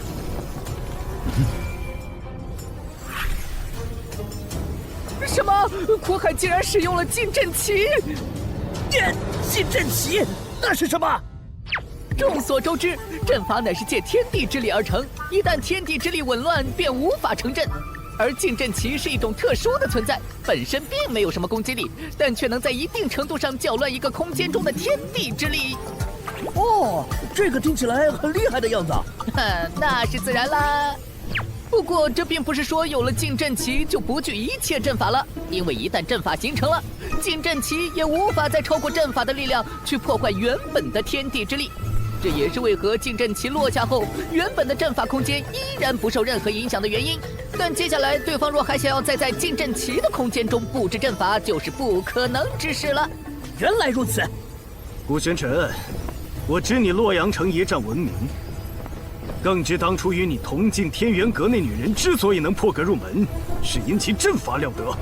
但我并不相信，那个差点让整府宾客灭亡的阵法是他所设。阵法相斗，终究是外力。如今你我都无法再用阵法，现在就让我们用真本事过招吧！上善若水！古玄尘，小心！好强的天道之力，古玄尘若再不出手，就来不及了。哼，好一个先发制人！我看是他自知阵法不如古公子，才这般使诈。只是古玄尘为何在这么危急的情况下还不出手？我看古玄尘死到临头，连反抗也忘记喽。那可不嘛！古公子，哪怕到了现在，我们仍然不知道他身上真正藏了多少秘密。每一次当我们认为已经了解古公子的时候，看来你倒是准备的挺充分。这苦海倒是颇有几分天赋，就连本座也感觉自己像是浸泡在一片汪洋之中，那一道道如丝气劲，仿如惊涛骇浪般直拍而来，毫无破绽。他总是又能轻易打破我们自认为是正确的认知。只可惜，也就不过是仅此而已。无影剑诀，无破绽可寻，那本座便以力破之。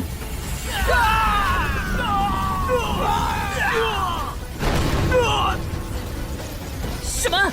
那无影剑诀难不成是什么天劫功法？竟然破了苦海的绝招上善若水！天劫倒不至于，无影剑诀不过是我们祭天宗的黄阶功法。就是，普普通通啊！太好了，我方才的担忧是多余的。古玄尘那家伙果然很厉害。无影剑诀？怎么可能？据我所知，天元阁的无影剑诀不过是黄阶公诀，岂能破我的上善若水？看来古玄尘这小子的天赋绝不在我之下。好啊，好啊！哈哈哈！原本我以为只有到了南域神会，我才会动用金身法相。你令我有些意外，古玄尘，能逼出我的金身法相，这是你的荣耀。变异法相，白眼力神。哼，竟是变异法相。古玄尘，死在我的手里，不算冤枉。哈哈哈哈哈！哎，这小子上次便是栽在了变异法相手里，这下又有好戏看了。就凭你，也配？快看，古玄尘的九幽天火火海时而收紧，时而又扩散而出。没错，那正是九幽天火的力量和苦海法相的天道之力在互相冲击。威力太强，仅仅旁观就受不了了。好痛苦啊！好霸道的两股天道之力，竟开始透不过气。而且那是什么法相？为何如此强大，又如此怪异？如雪，先不要说话。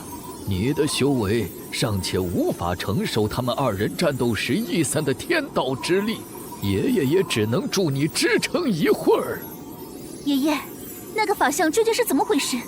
为何如此恐怖？没想到这个苦海居然已经练成了变异法相，而且还是白眼力神。相传，白眼力神乃是人类与异族通婚所生。从生下来就无头多眼，他虽从小受尽两族歧视，但在修炼上却有着得天独厚的天赋，一路披荆斩棘，最终踏上了神界巅峰。古玄尘，你想不到吧？我的关门弟子苦海也有变异法相，而且他天赋极佳。当初连我也着实一惊。哼，我虽不知你当初是怎么死而复生的，但这次我定要亲眼看着你神魂俱碎。顾玄尘，现在是时候结束这场战斗了。顾玄尘，不！公子要输了！坏了！好可怕的一击！这年轻人可惜了。本座的命，天地尚且奈何不得，尔等无己，竟也敢！什么？为什么我突然感受到有无尽的力量劈天盖地的席卷而来，仿佛将我的每一寸血肉都吞噬殆尽？大人不残，变异法相。星辰天机！什么？爷爷，古玄尘他这是星辰天机图，没想到古公子他竟然练成了星辰天机变异法相。啊！星辰天机图不是号称无上神界4大神物之一吗？竟还有人能修成星辰天机变异法相！我想起来了，3个月前。我在洞中闭关之际，便感受到凤凰岭方向处有星辰天机图那强劲的天道之力波动，可待经我寻去，却已遍寻不得。莫非这古玄尘当时就在凤凰岭，在星辰天机图现世之时，正好凝聚金针法相，因受其影响，才悟得这星辰天机变异法相。掌门，上一次星辰天机图现世，引动天地异象才多久？这古玄尘的修炼速度也太恐怖了吧！你觉得他恐怖的只是修炼速度吗？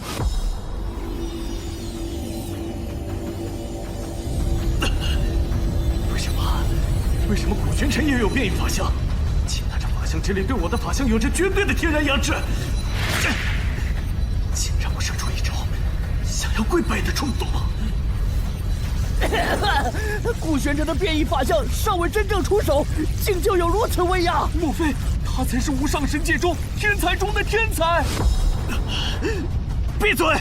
师尊曾说过，变异法相1000年才出一人，自入师门我便从无败绩。古玄尘，你凭什么？开局10个大帝都是我徒弟第4级，每周日更新。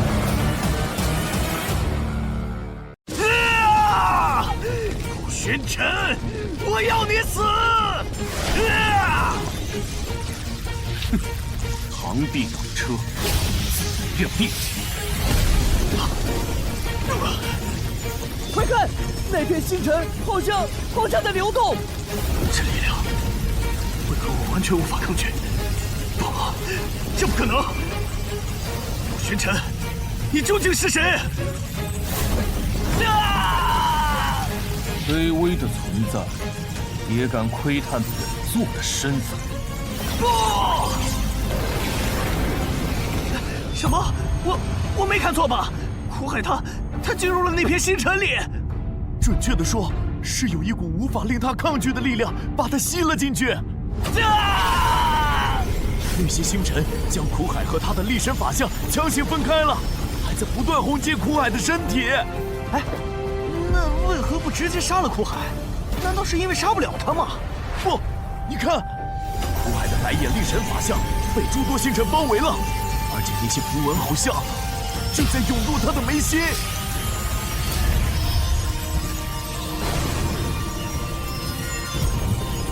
为何这法相似乎与本座有一种心神相连的感觉？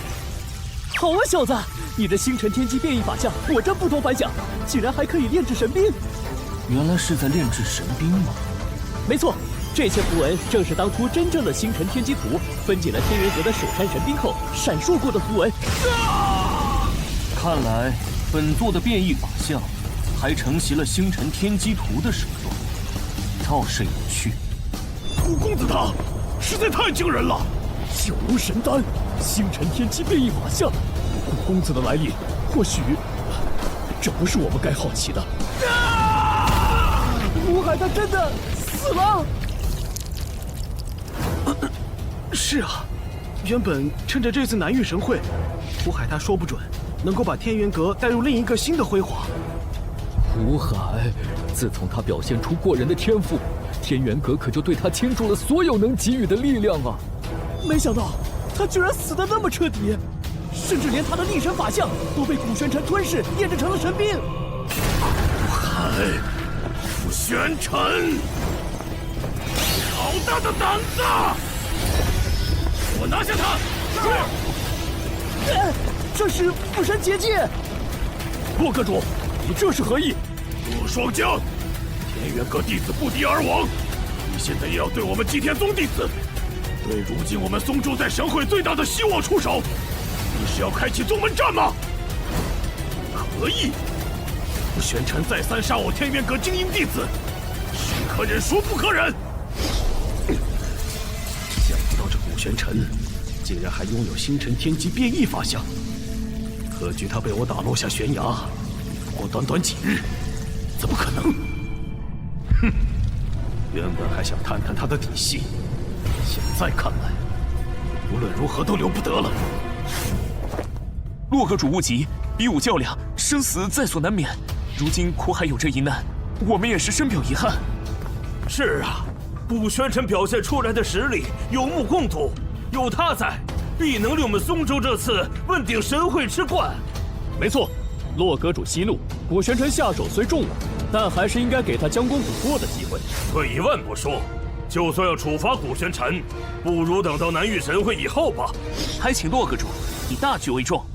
这洛双江果真虚伪至极，分明就是想借由头杀古玄尘，现在才露出狐狸尾巴。他要的怕不只是这些。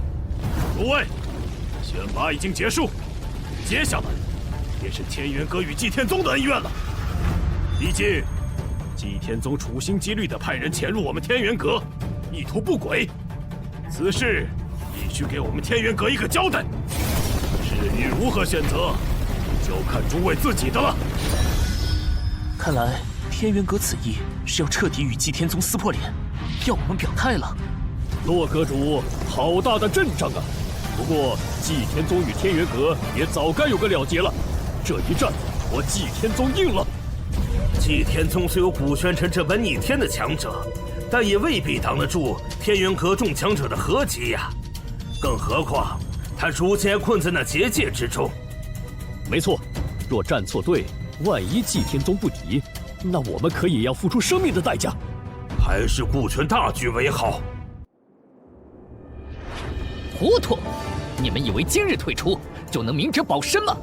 这些年天元阁道貌岸然地掠夺各家资源，各位敢怒不敢言，但我无双殿早就受够了。天元阁纵然是松州之首，但是在此之前，谁能想到幸福的后生居然有击杀苦海的实力？姬掌门，我刘青云愿陪你一战。好，好，既然你无双殿愿意为祭天宗陪葬，待我杀了古玄尘，就成全了你。无双殿与祭天宗一起，在无上神界销声匿迹。什么啰里吧嗦的，叫本座心生厌烦。古玄尘，古玄尘，你破开结界的速度倒是比我想象中要快。哼，只可惜你的变异法相方才炼制了白眼力神，短时间内怕是奈何不得我这一击了。变异法相，六臂力神。陆双江，这是六臂力神变异法相？什么？古玄尘，无论你当初是不是装的，这一次必死无疑。本座以为你还有什么手段？怎么，你就只会这一招吗？传说中白眼力神叱咤四方，为败于六臂力神之手。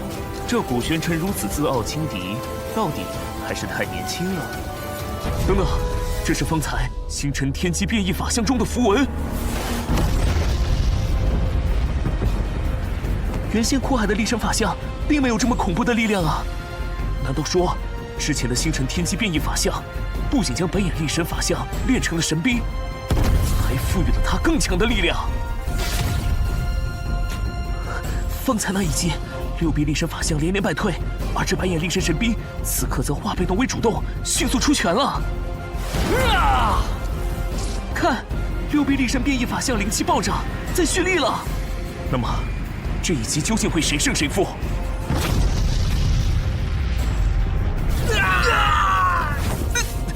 好霸道的星辰之力！这就是星辰天机变异法相的手段吗？这也太恐怖了！喂！可恶！这白眼力神竟承袭了古玄尘变异法相的部分力量，是我失策了。哈哈，打得好！真是令人大开眼界呢！力神神兵方才那一拳中闪烁着星辰中的符文，力量果然非同寻常。什么？洛阁主的六臂力神变异法相竟不敌古玄尘所用的白眼力神神兵？是啊，更何况这古玄尘尚且还没动用他的星辰天机变异法相。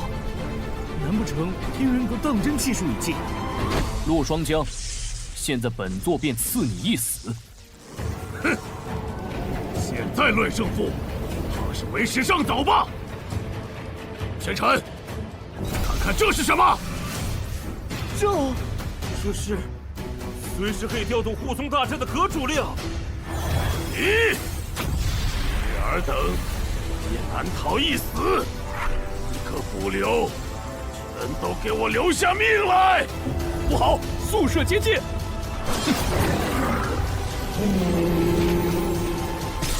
洛双江为了杀你，竟然用上了阁主令。要知道，阁主令一旦启动，便会毁天灭地，直至覆灭除了池令之外的所有人。小子，你的星辰天机变异法相或能一扛这护宗阵法，不过嘛，现在是整个天元阁都在崩裂，一旦出手，所有人可都会被尽数吸收。好，别急，好戏才刚要开始。阁主，你师尊，救我！洛双江，这是疯了，就连自己的天元阁都不要了。灭一个天元阁又何妨？未来，整个松州都将会是我的。洛双江，你竟不顾道义，连对我们都要赶尽杀绝！我就是不顾道义动用护宗大阵，你们又能如何？等你们全部死了，整个松州，谁敢说我半点不是？今日。我便一统整个松州。一直以来，天元阁处处压制我们，不就是因为松州各大势力无法摒弃私欲，不肯合作，犹如一盘散沙吗？现下也是生死存亡之际，你们难不成就要认命吗？还愣着干什么？刘掌门言之有理，快！还有我们！四瑶姑娘，你们也来了。师尊他们因不愿听命于阁主一统整个松州的计划，而被设计困住。我找到之时，他们才刚破开阵法。刚才见天元阁震动不已，便知出事了，这才带上师妹小雪前来相助。没错。若霜将为一己私欲，置整个天元阁和松州各派于死地，又有何颜面再为天元阁的阁主？你这个老顽固，现在倒是会变通了。接宗主，想必是这洛霜江笃定顾公子不会赌上所有人的性命与他一搏，才会如此嚣张。只是我们用这结界抵挡，也不是长久之计啊。顾玄尘，你不是很能吗？有本事也用你的星辰之力吞噬这里的所有人吧！武道领头，还如此聒噪。哼，你的龙行剑关我早就见识过，想要破我的护宗大阵，简直痴心妄想！哦，那你便好好看看，在你面前的究竟是什么？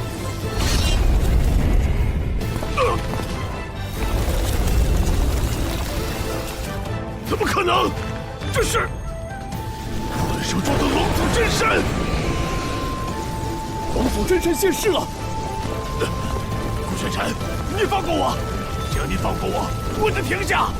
这松州之主的位置，不可以让给你！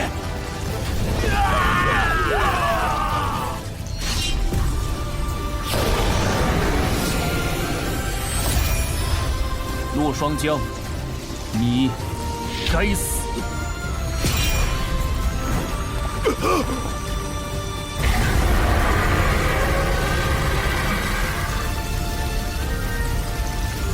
快看，雷霆和火海被龙力粉碎成了火星！太好了，护宗大阵开始消散了！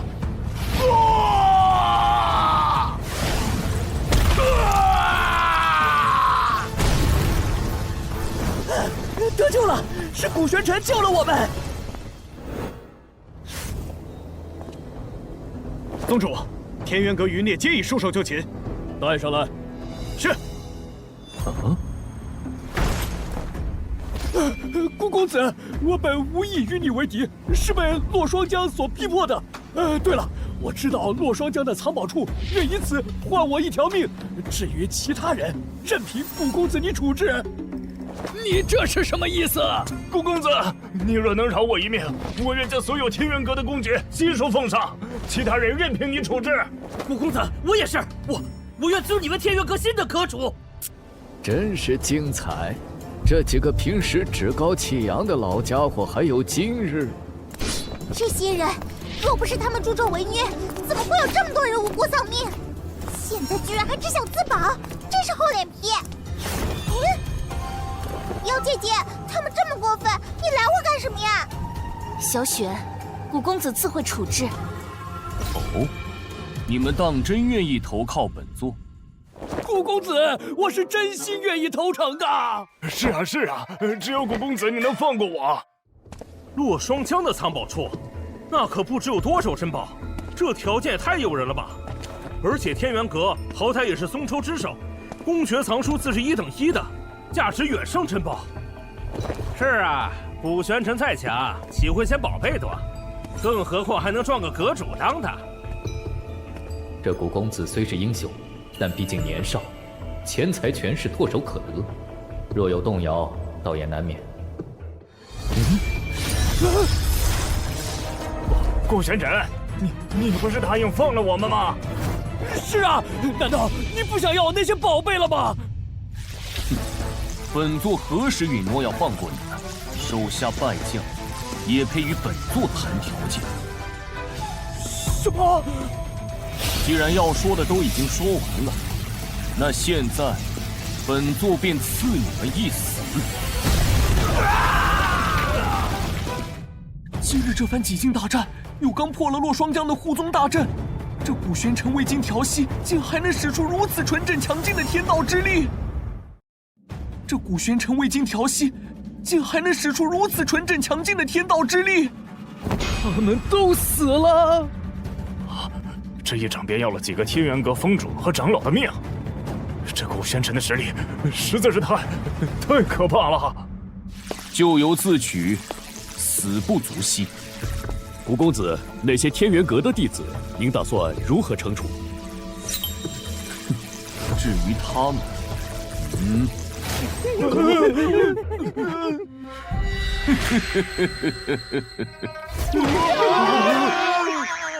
姬宗主，这些人就留给你自行处置吧。本座去歇息片刻，这边就交给二位和姬宗主了。古公子放心。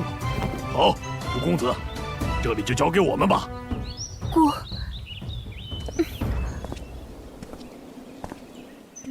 说来，如雪似乎变得很关注古公子。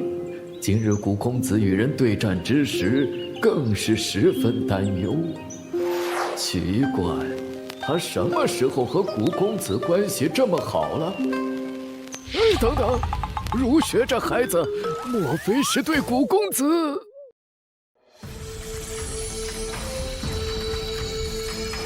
方才本座感受到有所异动。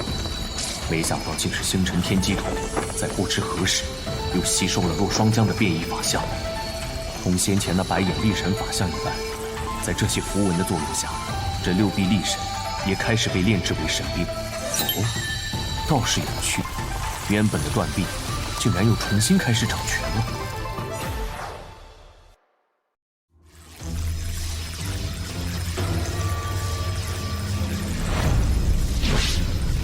对了，既然星辰天机图早便吸收了这六臂力神，为何现在才开始炼制？莫非是在特意等着本座？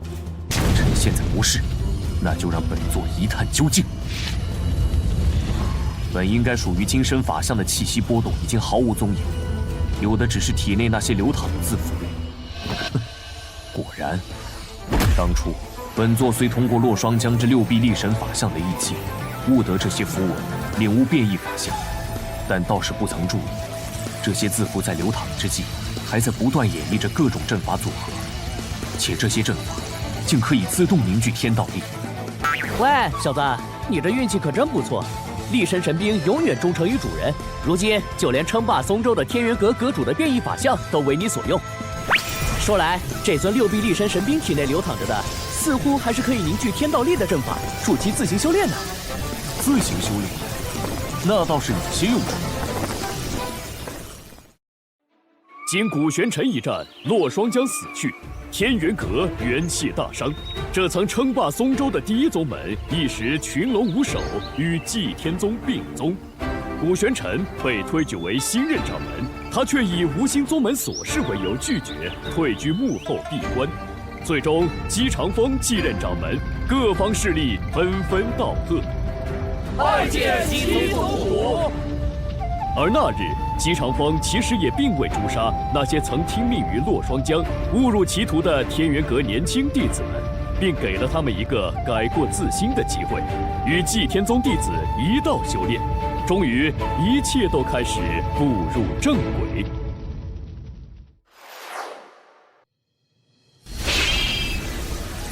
星辰天机图，乃是无上神界4大神物之一。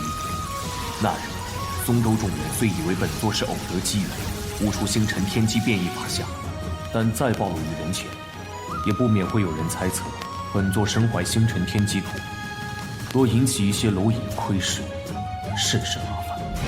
这几日，本座已让这六臂力神吸纳了原先的白眼力神，自行修炼提升，果然有所长进。如此一来，若是作为本座的金身法相代为露面，倒也不算是丢本座的人。既然本座的功力有所提升，你们也已经彻底恢复，那也是时候可以出来了。去！不愧是师尊，这几日里我的修为可比起之前更高了。没错，有了师尊的反哺，我的功力也提升了。多谢师尊。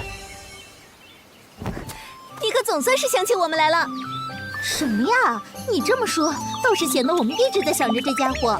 主人，这次是不是终于要带我们闯荡这无上神界了？你们暂且留在这里。怎么？古公子可是另有安排？南域神会乃无上神界盛事，各州齐聚，或许会有其他弟子的消息。本座决定借松州之名前往打探消息。原本本座也想带着你们，但此去凶险不定，前世未知。更何况如今二宗合并，此处不乏诸多对修炼大有裨益的珍品宝器、工具宝典。你们与其跟着本座，倒不如在此博采众长，势必会更有助于突破。可是，小萌舍不得主人。是啊，师尊，这一别又不知道什么时候可以再相见了。你们本重生于本座的小世界之中，一切情况本座都能有所感应。若有何瓶颈困惑，本座闲时也自会传音指点。至于重聚之日，你们的突破之日，便是与本座的再见之时。好。见过顾师兄。顾公子，你来了。顾公子，有资格参加南域神会的年轻一辈都已经在这里了，你看看要留下哪些人？此事你们自行决定吧，届时与本座会合即可。啊，你要走？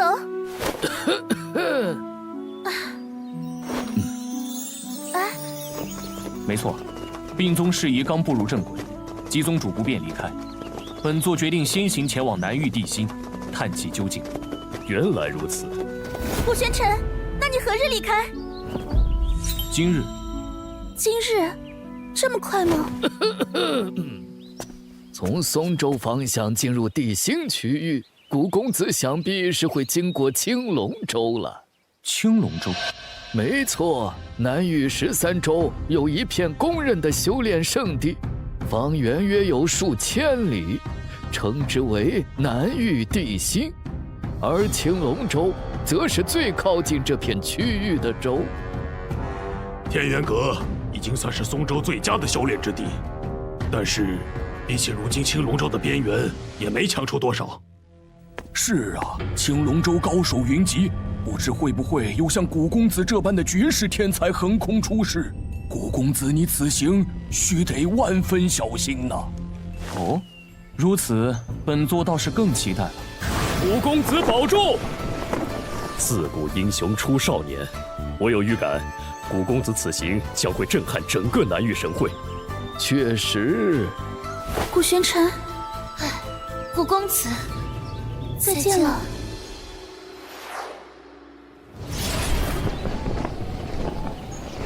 瞧一瞧，看一看嘞，刚出炉的大饼，热乎乎嘞！哎，客官，您里边请。哎呀，别挤我呀！让让啊！别挤啊！我说快点了，你看现在挤都挤不进去。龙祖斋，以丹神龙祖为名，口气倒是不小。喂，你小子是哪里来的山野莽夫，竟连龙祖斋都不晓得？咱以龙祖为名，这龙祖斋自然聚集了无上神界的顶级炼丹师。哦，嘿，罢了，小爷我今天心情好，就说给你听听，让你长长见识。相传，在无上神界某个时期，炼丹师是一份十分危险的职业，他们会被武道强者强行掳走，被迫成为他们专属的炼丹工具，也被称为丹奴。对于炼丹师来说，那简直是最为黑暗的时代。直到有一天，龙祖斋出现了，那是一群由顶级炼丹师集结在一起的组织，他们互相帮助，在齐心对抗那些贪婪的武道强者的同时，也以珍贵丹药为笼络，吸引了不少慕名而来的武道强者。此后，龙祖斋经过数千年的争斗，丹奴终于成为无上神界的禁忌，求见丹奴之人更是人人得而诛之的公敌。由此，龙祖斋也引来更多炼丹师的投靠，在各地设立分斋，发展的更为壮大。据说龙祖斋最强盛的时期，其势力下的炼丹师几乎占了整个无上神界的90%，甚至一度有人戏言得龙祖斋者得天下。没错，我倒也曾听闻过，这龙祖斋啊，只做与丹药、药材有关的收受事宜，绝不卷入各方势力的争斗。倘若哪个势力敢对其动手，必然会遭到全力报复。如此说来，这龙祖斋倒是颇有几分能耐。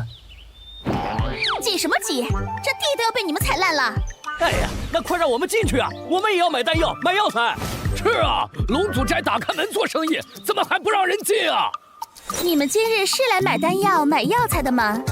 还不是知道青罗仙子来此巡视，想一睹芳容，我都不好意思点破你们。青罗仙子，青罗仙子你都不知道，那可是龙祖斋斋主的掌上明珠啊！不仅美艳惊人，丹道天赋更是恐怖无比，年纪轻轻就达到6星炼丹师的水准。哼，你嘛就别想了。这么多人想要见我，怎么就没一个敢闯进后堂的？你可真生气啊！今日我不见人，你们谁若有胆，大可闯闯龙祖斋的后堂。这谁敢呢？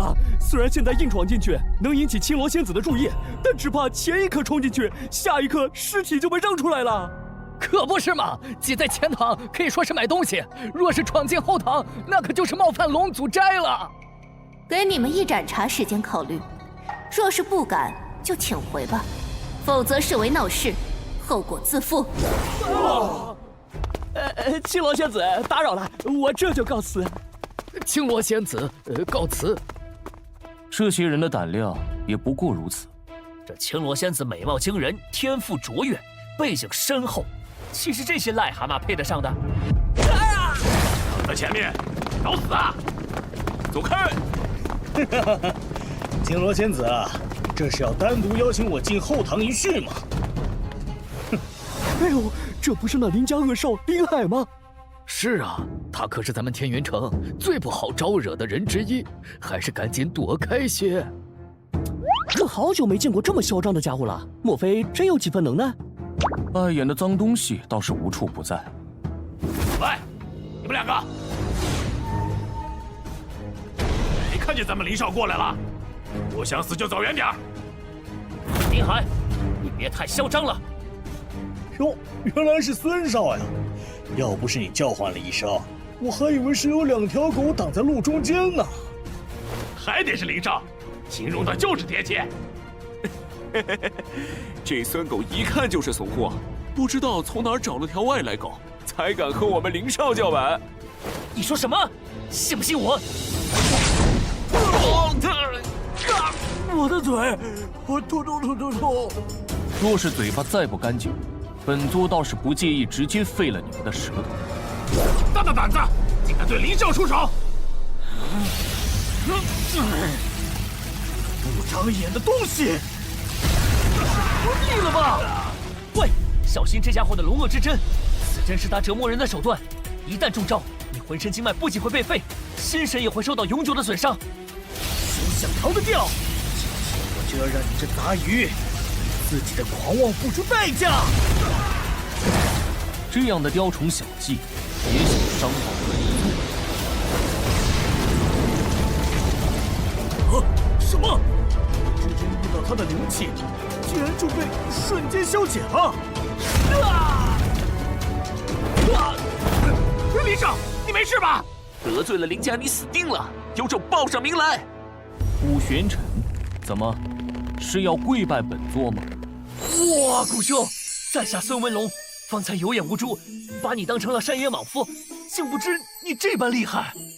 好狂妄的小子，不仅伤了林海，还敢毫不避讳的自报家门，就不怕报复吗？可不是嘛！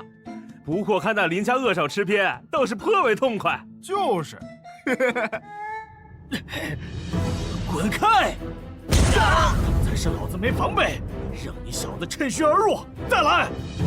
放肆！何人胆敢在龙祖斋门口惹事？快看，是青罗仙子出来了！青罗仙子，你来了！就是指在龙祖斋门口撒野伤人，少恶人先告状，分明是你横行霸道在先。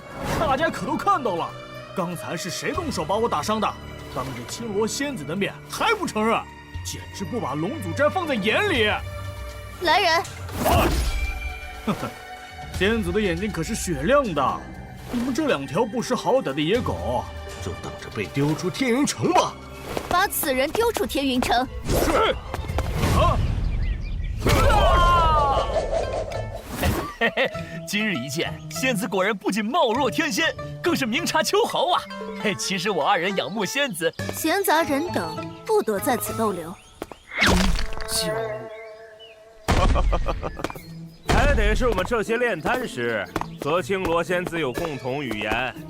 苍云宗炼丹师吴清前来拜会丹道强。百圣堂炼丹师楚雄前来拜会丹道强。切，他们不就是想趁这个机会表现自己，赢得青罗仙子的芳心吗？就是，借着拜会丹道强来见青罗仙子，当真是卑劣。最讨厌这些道貌岸然的炼丹师了，早不来晚不来，偏偏青罗仙子在的时候来，谁知道安的什么心？丹道强是何物？哈，吴兄有所不知，那丹道强可是龙祖斋的一个老传统。丹药包罗万象，任何一个等级的炼丹师通常都有各自擅长的领域。比如有些炼丹师擅长疗伤丹药，有些擅长突破境界的丹药，有些则擅长快速提升战斗力的丹药。自然，有擅长的领域，也意味有不擅长的领域。于是，龙祖斋便让内部的炼丹师把不解的问题写在丹道墙上，标注悬赏，并将自己的悬赏资源交给那面丹道墙所在的分斋。只要有任何炼丹师能解出这个问题，便能取走悬赏。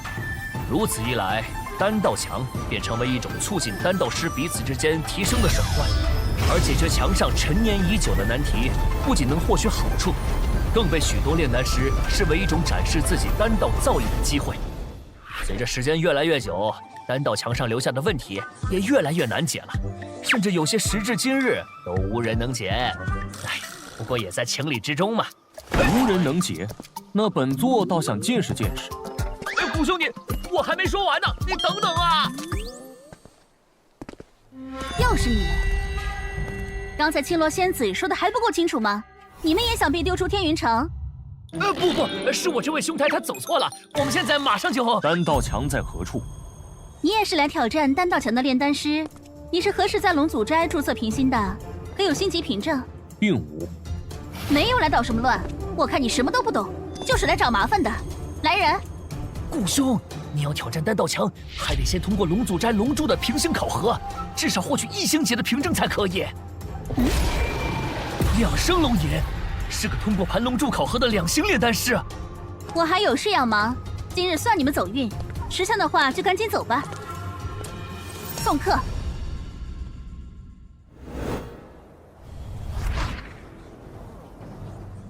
炼丹师吴清，2星炼丹师。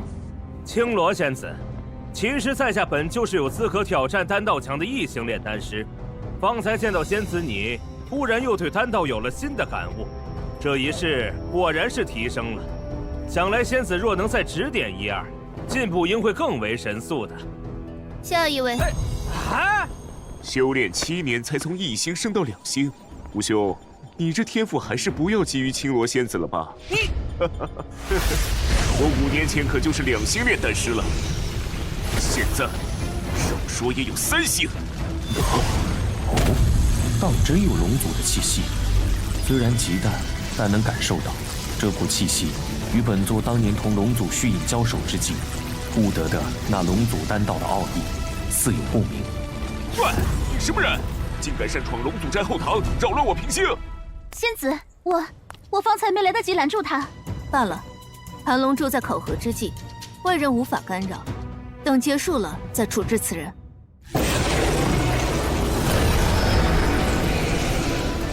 哦。竟然过关了！方才那是响起了2声龙吟吧？原来这小子是个2星炼丹师啊！看他年纪轻轻，也算是有些天赋了。一个来路不明的小子罢了，2星炼丹师又如何？也就比丹道入门的水准高些。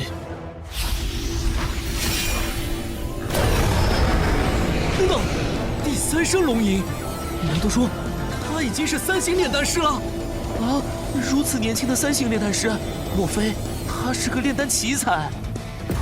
是有些本事，竟和我一般同为3星炼丹师了。不过这也证明不了什么，毕竟有的是自以为天赋高的人，但最终还是止步于3星罢了。不，方才那3声龙吟甚是高亢嘹亮，像是有一股浩瀚的气息瞬间弥漫开来。我还从未有过如此感受。只要他潜心修炼，再遇上些机缘， 10年内突破4星也是有可能的。起初我倒是小瞧他了。奇怪，考核既已完成，为何盘龙柱的屏障还未消散？什么？